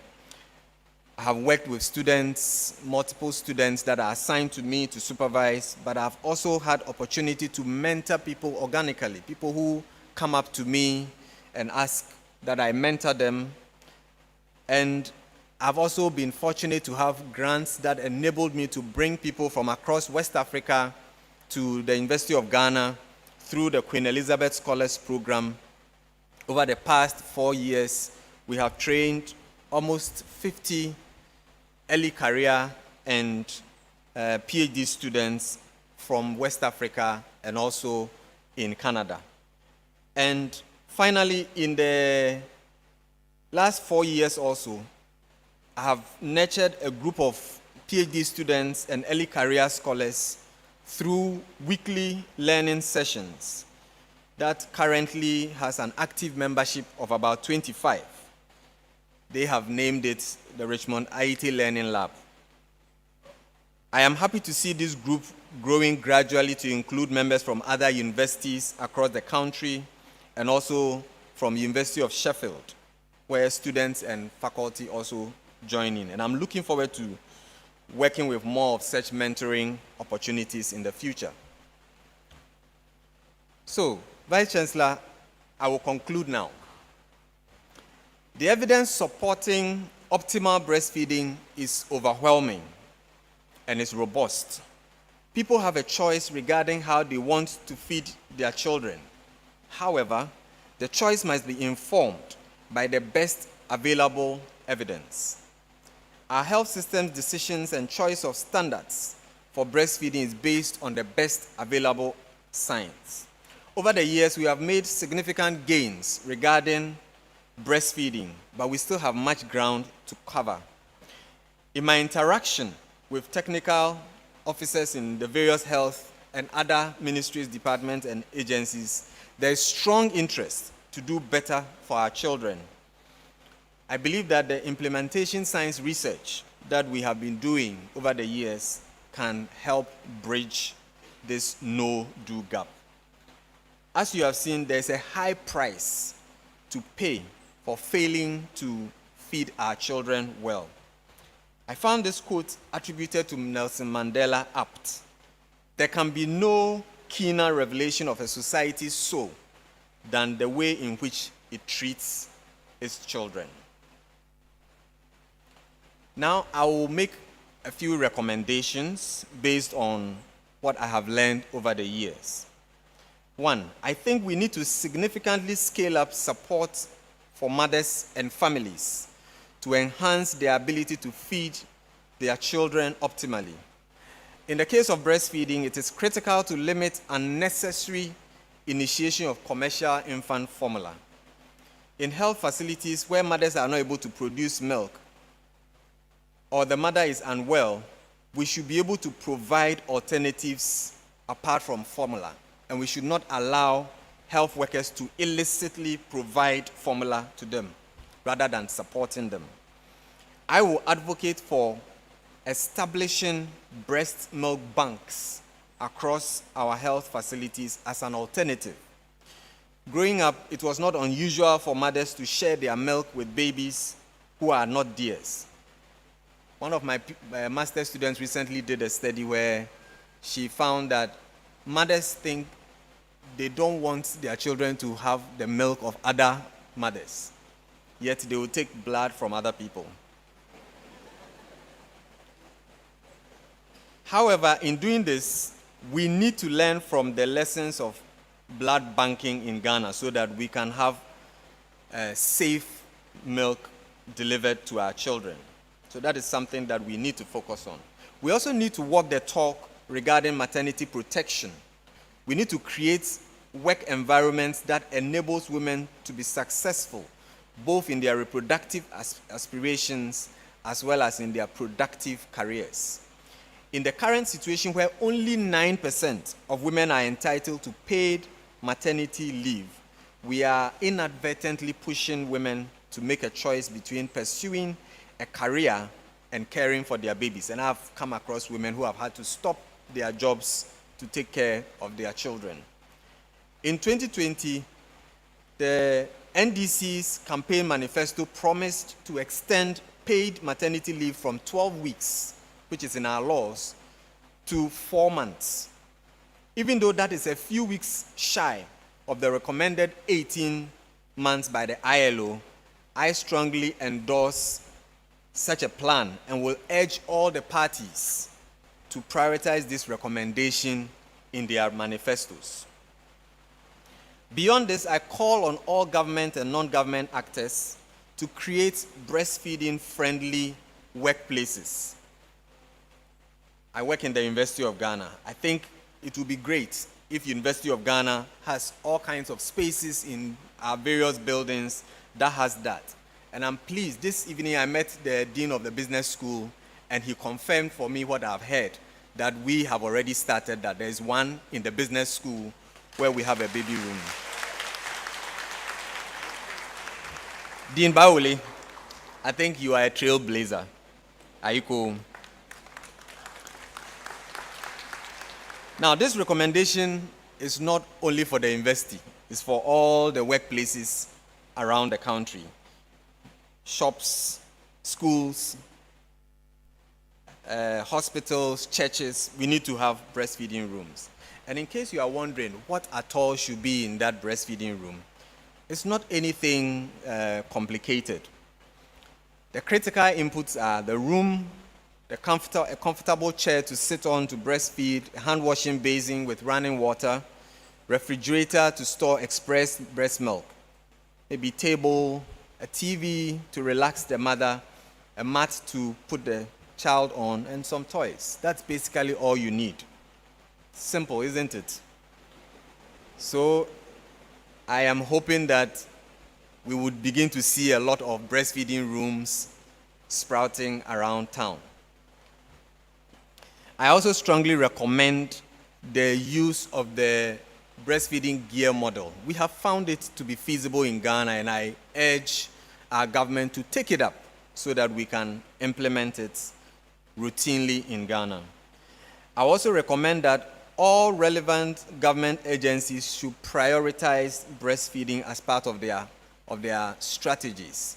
So apart from the salaries that government gives funding to, we also need to allocate resources specifically for ensuring that our women workers are able to work without any challenges. And I get a feeling that my VC will probably lead the action here from the University of Ghana. Finally, I have one recommendation that's not based on breastfeeding. It's on the broader issue of diet that I talked about. The biggest challenge we are beginning to have in Ghana now is overweight and obesity and diet-related non-communicable diseases. Anytime you promote a particular food in Ghana as a healthy food, it becomes more expensive in response to the increased demand. I think that we need to invest in our food system, and I'm calling on all political actors, but also social investors, to invest in our food system so that we can have a nutrition-friendly food system. By the grace of God, I still have many years ahead of me, so this is not the end. And so I have been thinking of what I will be doing over the next few years that is ahead of me. I will continue to be working in the area of infant and young child feeding, as well as also in food systems. I am lacing up my boots to undertake an adventure into youth empowerment in agri-food systems and nutrition. And I'm hoping to bring my experience of food systems to generate livelihoods in agri-food and nutrition with the youth as the target. VC, ladies and gentlemen, I thank you for your attention.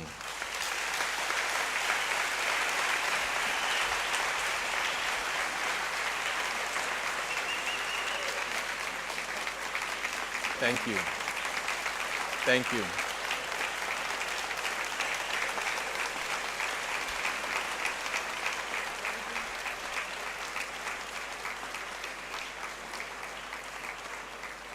Thank you very much. I'd like to use this opportunity to appreciate my collaborators who have shown in the logos that are shown on the screen. There are many of them, and I'm really privileged to have had opportunity to work with all these collaborators, both in Ghana and outside Ghana. My work has also been possible because of funding, internal and external funding from various institutions. And I have listed all of. Now, as I look at it, I realize I've left one of them. I've left the University of Ghana out there because I did receive UGRC funding. So I am grateful for that. I'd also like to take time to thank God for the journey that He has brought me on. I am really privileged for God's help. I told you how I barely missed the opportunity to come to the university, and God had a way of transforming my pathway. I'm thankful. I'm thankful to my family at LIC, where I fellowship, my care cell group. I thank you for all the prayers, all the people who have been praying with me. I'd like to again acknowledge my family, my mother and my father, my siblings, and I'd like to mention them: Eddie, Ruth, Gideon, Lizzie, Sewa. Thank you very much for all your help and prayers. I'd like to also acknowledge my extended family for their prayers and their support all these years. The Aryeeteys, the Sakifios, the Ayis, the Locos, and my in-laws, the Noise. Thank you all for your support. My mentors and my teachers. I know some of my JHS teachers. I recently reconnected with a few of them, and I know some of them are here. Thank you. Those who are online, thank you. You are the reason why I am here today. Friends and collaborators at Iowa State University, the School of Public Health, which has been my home over the years, the dean, the faculty, staff, students, and the various departments. My work is multidisciplinary. So nutrition department, dietetics, Noguchi, chemistry, RIPS, all the various institutions on campus that I have been working with. Thank you for the opportunity to collaborate. I'll also extend deep appreciation to ORID. Without them, you can't do any work. And then the IRBs. I have been worrying them a lot. And then also the staff, assistants, the field workers, the data analysts that I've been working with. Right now I have a team that is actively working. They would have loved to be here. I thank all of you for being there for me. It's a new project that I'm going to be working on, and the team have been super. The Nkabom Collaborative team members. Thank you very much for all the support. My classmates, all the levels of my learning, Accra Academy, Nutrition and Food Science here, School of Public Health, and then also in Iowa. My swimming club, I've had a lot of fun with you all. The Legon Tennis Group, I see them here. My mentees and my students, and RAL, thank you for all the ways in which you have made me better. My neighbors, friends, and everybody, I say thank you. God richly bless you. Thank you.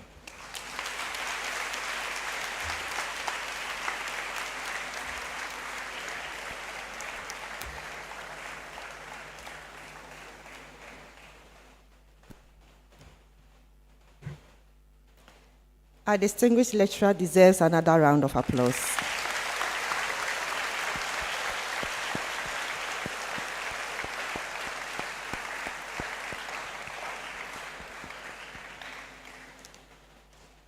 Thank you very much, Prof. Aryeetey, for such a thorough expose into child nutrition. The women here have taken a lot of tips on breastfeeding, and so have the men. The men have tips to share with their wives and sisters. And we thank you also for the recommendations. We're going to continue the conversation from here based on your recommendations. Thank you very, very much. I am happy to inform you that we have Prof. Aryeetey's church here. The church choir is here. He's a member of the church choir, as our Vice Chancellor noted.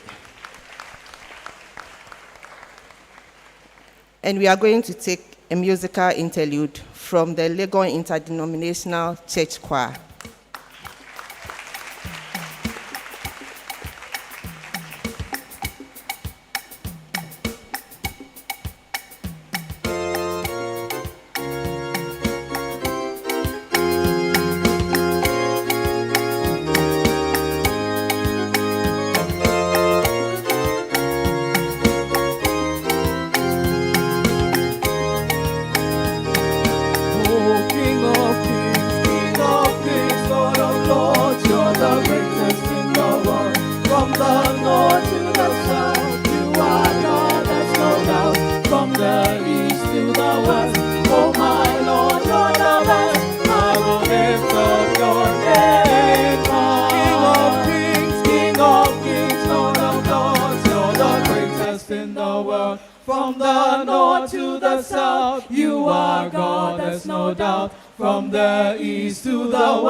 You are wonderful. I will lift up your name. your name higher. I will lift up your name higher. Great Jehovah, you are wonderful. I will lift up your name higher.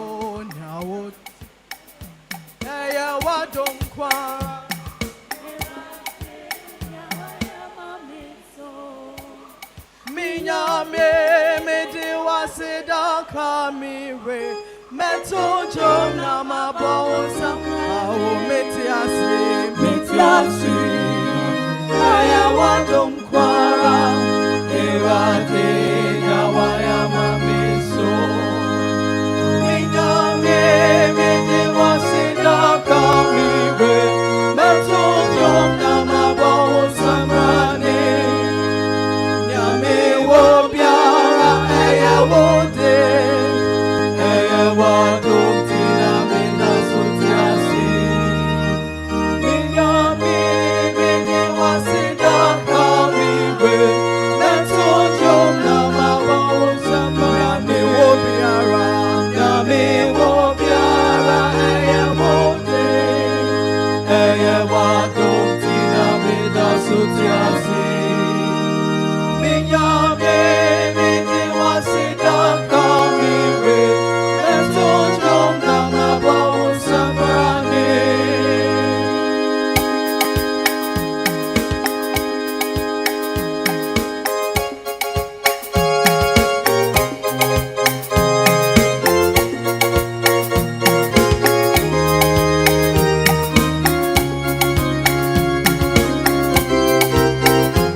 meka, meka, oh yeah, oh yeah, oh yeah, meka, meka, meka, meka, oh yeah, oh yeah, oh yeah, yapa video,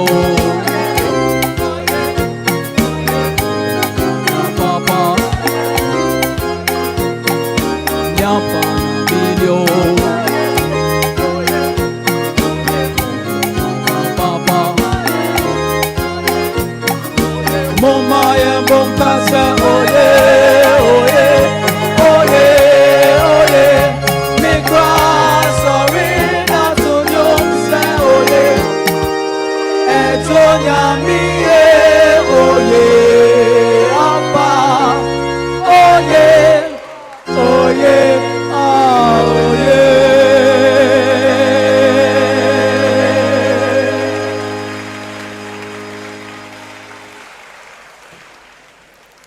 We are very grateful to you, LIC Choir, for warming this hall for us with your songs.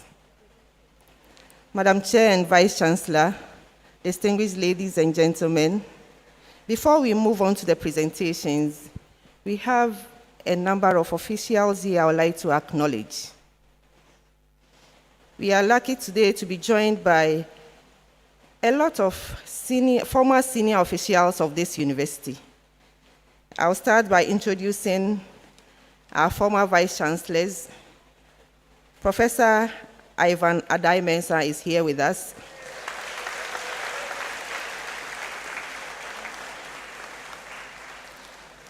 And right by his side, we have Emeritus Professor C.N.B. Tego, former vice chancellor.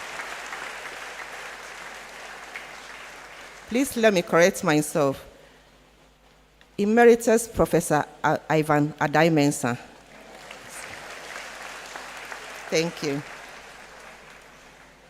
We also have Professor John Japon, former Vice Chancellor of University of Health and Allied Sciences, UHAS, and also former Pro-Vice Chancellor of Research, Innovation and Development of this university.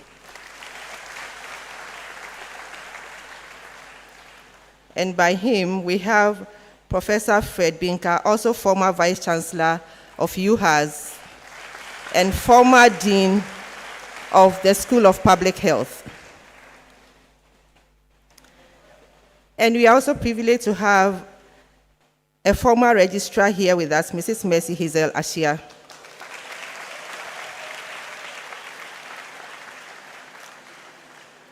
Also here is Professor Richard Adanu, former Dean of the School of Public Health and Rector of the College of Physicians and Surgeons.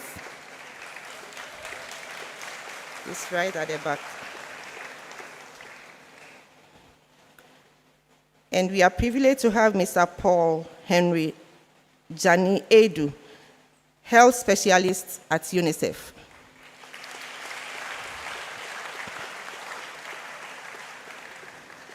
We also have representatives from the Food and Drugs Authority. Can you give us a wave, please? Thank you. And we have representatives from the World Health Organization with us. Thank you. Also here with us are representatives from Ghana Education Service.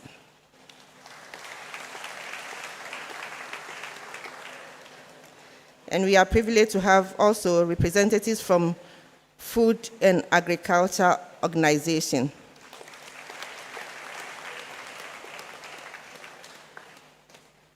Okay, I'll now move on to the presentations. As we move on, we'll get to know a lot more people who are here.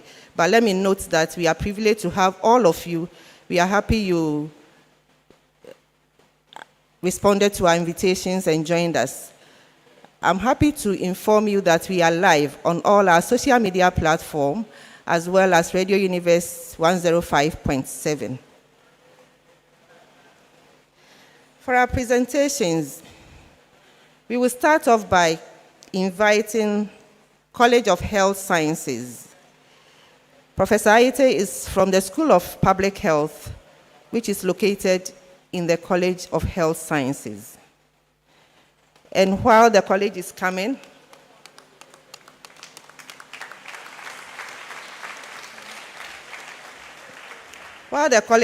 we invite the School of Public Health representatives to get ready.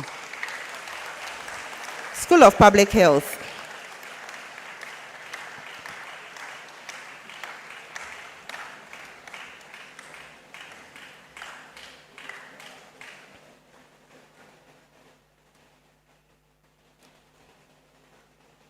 Please note, because of the numbers we have, we are going to pair some of the departments. So if you are paired, please mount the stage at the same time and make your presentation. So I now invite Department of Population, Family and Reproductive Health, as well as Department of Dietetics to come up. Department of Population, Family and Reproductive Health, please come up.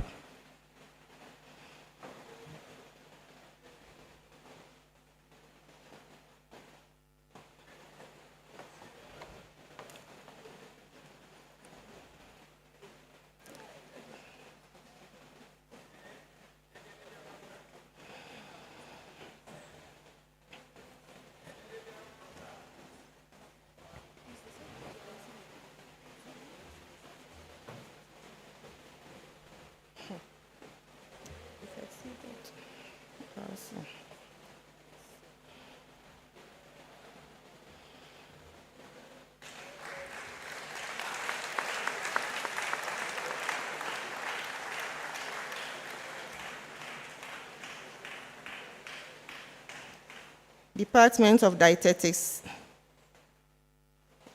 and the Department of Nutrition, Food and Department of Nutrition and Food Science, please get ready.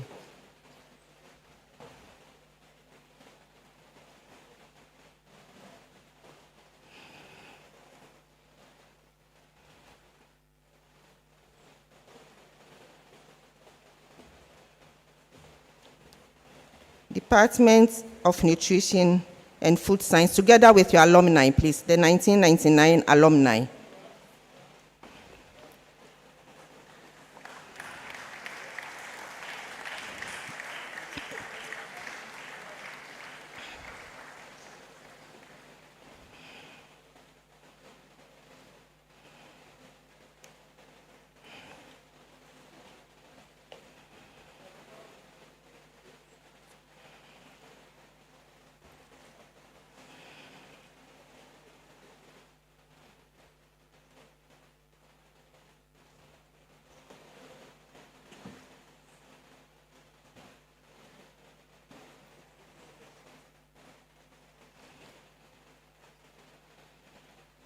Department of Nutrition and Food Science, together with the 1999 alumni, please come forth.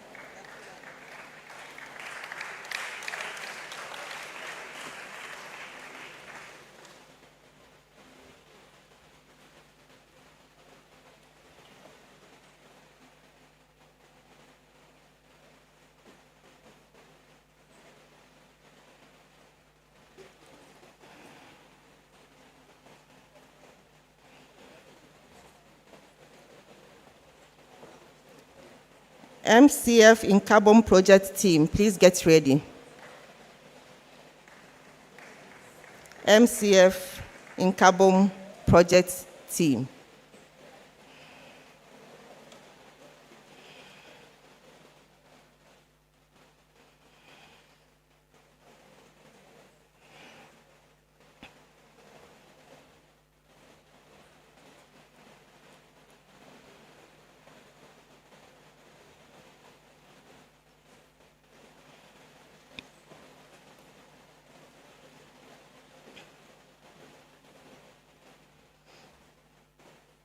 And Ghana Academy of Nutrition and Food Science, get ready as well.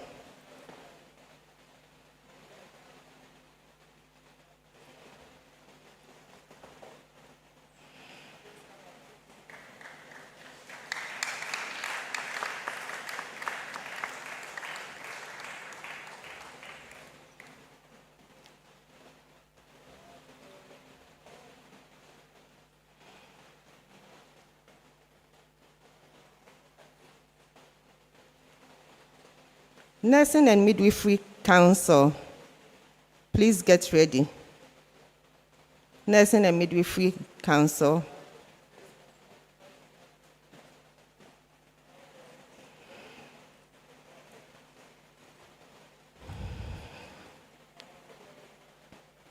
Prof. Richmond Nii Okai Learning Lab, together with UG Legon Swimming and Tennis Club, please come together to make your presentation after Nursing and Midwifery Council.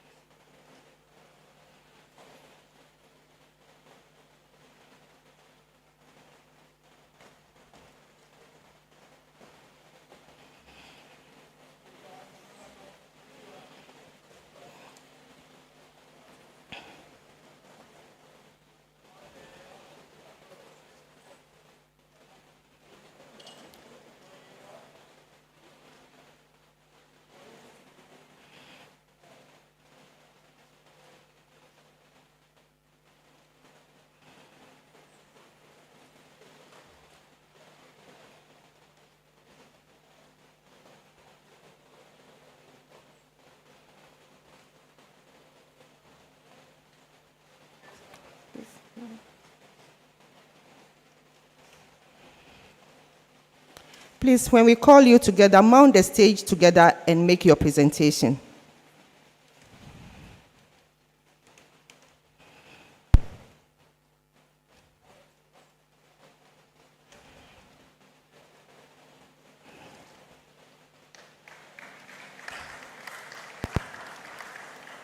Accra Academy Old Boys, please get ready. Accra Old Boys.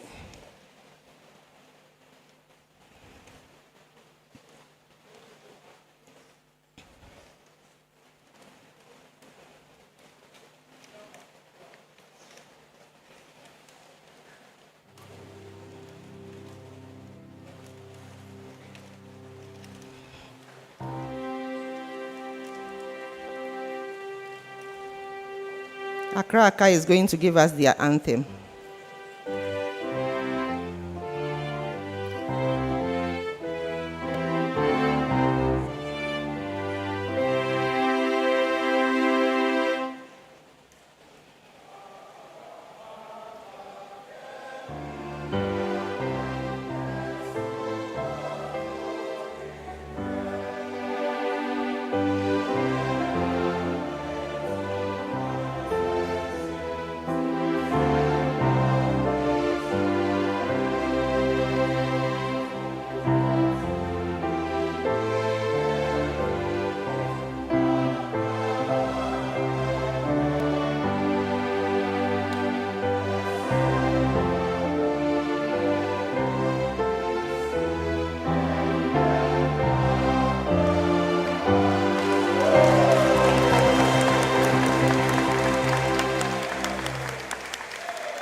Thank you for reminding us of a hymn.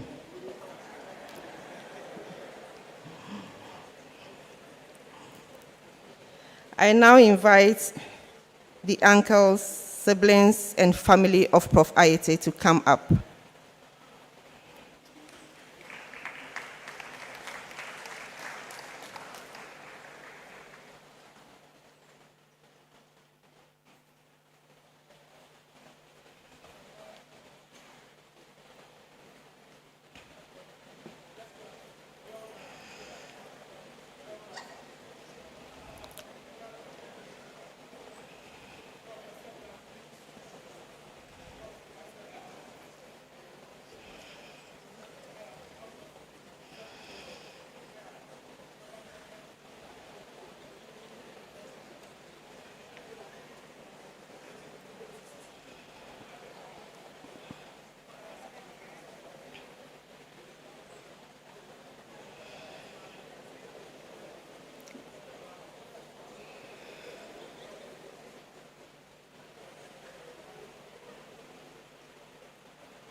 Now, the last but not least at all on my list, I have the wife and children of Prof. Aryeetey.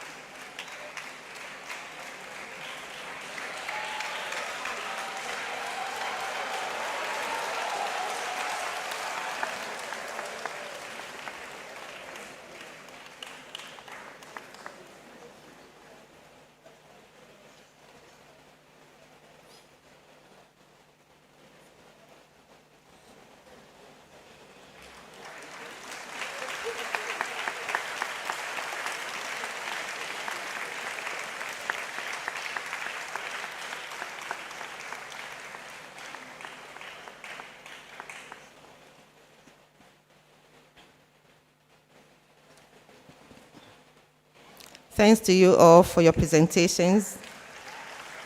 Prof. Aryeetey is very grateful to you.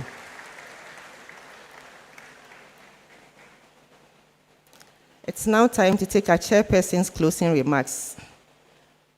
If you missed out on anything, please pay rapt attention to our chairperson. She can give you a very good summary of the lecture. Let's welcome Professor Nana Bapia Amfo.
some, we are not hearing it.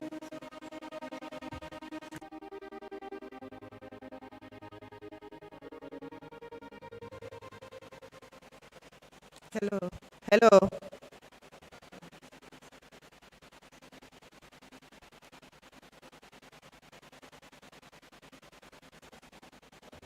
Hi. Okay. It was the director's fault. She raised the expectation too high. Yeah, thank you very much and thank you for your patience. I think that this evening, Professor Richmond Nii Okai has made an airtight case for breastfeeding. And if there's anyone in this room who hasn't been converted and on his or her way to become a disciple, then you must be a very hard-hearted person. Because he's given us all the reasons why we need to breastfeed and we need to encourage breastfeeding. What even intrigued me the most was a biblical case he made for breastfeeding. I hadn't imagined that there was one like that. Of course, I have the personal experience of breastfeeding. I've had 3 children and breastfed all of them. I didn't have any inhibitions at all. Maybe it was because of what my mom told me. My mom told me that once you have little babies, then your breasts become feeding bottles. That's how you need to see them. And so I wasn't inhibited in any way and would breastfeed my babies anywhere, any day, anytime. I thought it was the easiest thing that one can ever do. Of all the things that you have to do as a young mother, at least you didn't have to worry about preparing food for the baby. This food, God-given, was ready whenever the baby is hungry. It's ready at the right temperature. And you gave the baby just as much as the baby needed, and the rest is preserved, no waste at all.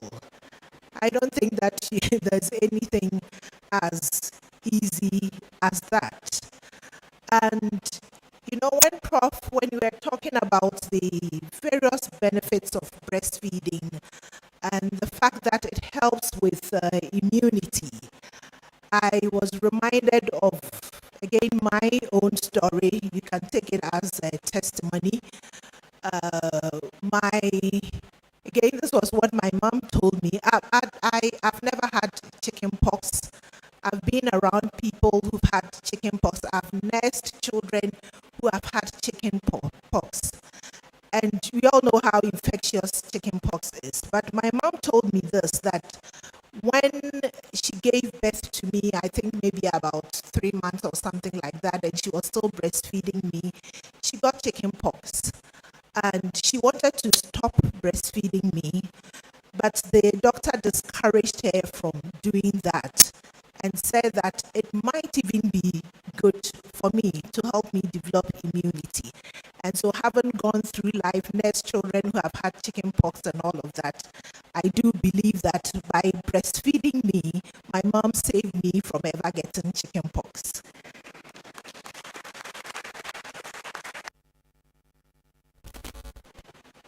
Prof, what I still don't understand, which maybe you explain to me after the lecture, is, you know, the legal basis for breastfeeding and the fact that it was the men who have to decide how long we have to breastfeed. That one needs a backdoor explanation. Another thing that I've learned this evening, or have been reminded of, really is the benefits of mentoring. Clearly, as Prof. Aryeetey presented his story, gave his lecture, I can tell that he is a product of good mentoring. And he has enjoyed good mentorship, and he is in turn providing good mentorship. And in the midst of all of that, he is still benefiting from mentoring, from his mentors as well as his mentees. But I'd like to also talk about a few things that is happening here at the University of Ghana. We are not that bad, you know. Prof. Aryeetey mentioned the baby bay at the University of Ghana Business School. They looked at the profile of their students, particularly their graduate students, and realized that this was a need and created a room for that. I know that other schools, such as the School of Law, they are learning from the business school, and as their buildings come up, they are making room for that. But I would like to even encourage that in existing buildings, we need to make room for these. Prof indicated to us what we would need for a baby bay. It is not too much. I believe that many of us units can quite easily afford that. But I also want to mention that we do have quite a lot of support for nursing mothers here at the University of Ghana. I assume that to be, you know, a norm and even a legal requirement for women, mothers, of course, to go on paid leave for the 3 months, and after they resume, are entitled to working half day till their baby is a year old. We do that here at the University of Ghana. Thank you. And I get surprised that it is not happening at other workplaces. So please, if you are here, you can take this good cue for us and, you know, create that enabling environment for mothers to continue to care for their babies and to breastfeed them for much longer. Now, I have been wondering and was hoping that Prof. Aryeetey will tell us how he developed the interest in this whole area of child nutrition and particularly breastfeeding. That did not come, but I think that I have inferred. As a linguist, I've made a living from inference. I inferred, looking at his story and his journey, did you realize that all the professional mentors that he acknowledged at the beginning were all women?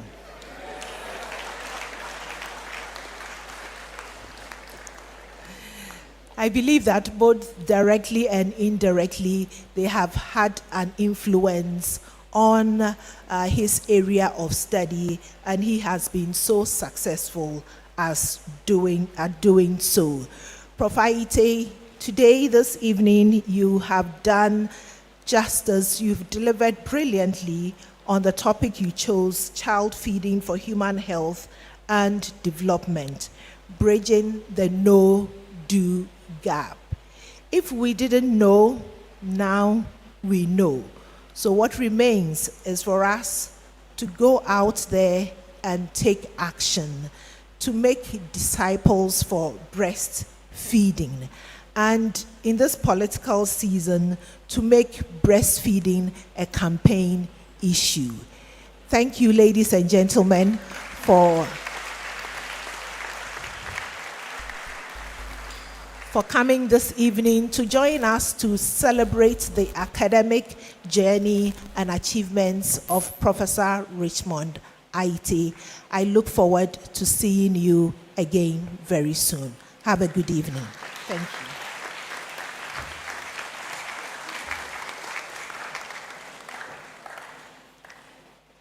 So you see, I was right about our Vice Chancellor and Chair.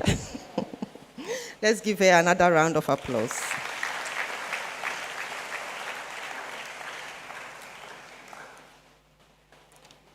Well, on behalf of the Vice Chancellor and management of this university, I would like to now extend our sincerest thanks to you for joining us both physically and virtually to celebrate our distinguished professor. I have some announcements for you. Our distinguished professor is scheduled to appear on Radio Universe 105.7 on 18th July. And this will happen on our research agenda program from 8 a.m. to 9 a.m. This affords you the opportunity to listen and to ask questions along the line. This platform, Inaugural Lecture, does not give you the opportunity to ask questions, but we want to be lenient, and so we are sending Prof to Radio Universe to be engaged there, where you will have the opportunity to ask questions if you have any. Our Vice Chancellor is consulting him backdoor, but I'm giving you the opportunity to consult him on Radio Universe on 18th July 2024 from 8 a.m. to 9 a.m. He will also appear on the AM show on Joy News, and the details will be communicated to you in due course. Now I'd like to inform you about some upcoming programs. Next week, we have programs each day of the week. On July 16, 2024, SRC has a day with our Vice Chancellor. It's SRC Day with Vice Chancellor. So all the students here, you are invited to this program. It's happening at the ISA Conference Facility at 1 p.m. Please don't miss this opportunity. Then, 17th July 2024 is a very big day for this university because we are ending our current strategic plan, which enjoins us to be a world-class research-intensive university. I hope you already can feel the air that we are a world-class research-intensive university now. We have achieved our aim. And so we are going to move on to another phase. So we are launching our strategic plan 2004 to 2009. No, 2024 to 2029, sorry. And at the same ceremony, we are going to outdoor 4 different publications of this university. These include the research strategy, the revised statutes, and the HR manual, or manual on human resource management and administrative policies and procedures. It will happen here in the Great Hall at 10 a.m. on 17th July. That's next week, Wednesday. Please take note and join us on this very big day. Then on 18th July, we have an inter-college lecture to be delivered at the College of Basic and Applied Sciences. And this will be delivered on the topic, can soybean production contribute to farming system sustainability and poverty reduction in the savannas of northern Ghana? It's happening at ISA Conference Facility at 4:30 p.m. Please remember to join. 19th July, students, I'm back to you. 19th July is the 2024 Demo Day. The Demo Day Student Venture Support Program, which is also happening at the ISA Conference Facility. Come and see your colleagues display their entrepreneurial skills. You are all cordially invited. Then our next inaugural lecture, exactly 2 weeks from today, we are having the next inaugural lecture on 25th July 2024, here in this very hall at 5 p.m. And this lecture will be delivered by Reverend Professor Michael Perry Kweku Ochrefo, former Dean of the School of Arts, and he will be speaking to the topic, the autobiographical self as an object for sociological inquiry. You want to come and listen to Prof. Ochrefo address this topic.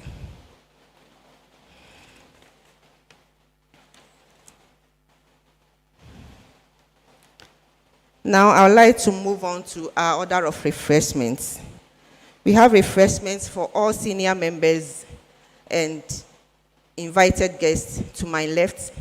That's the north wing of the Great Hall. All of us are invited there for refreshments. And our students will take refreshments at the forecourt of the Great Hall, which is the AA Kwapong Quadrangle. For our students from Accra, I'm not talking about the old boys, I'm talking about the current students from Accra. We have a special package for you. So our ushers will see you with your special package. For the old boys, you are also invited to join the senior members. Thank you very much, distinguished ladies and gentlemen. At this point, please let's rise for the university anthem.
Please let's remain standing as the platform party recesses. We will do some more group photographs outside the hall when we recess. Thank you very much.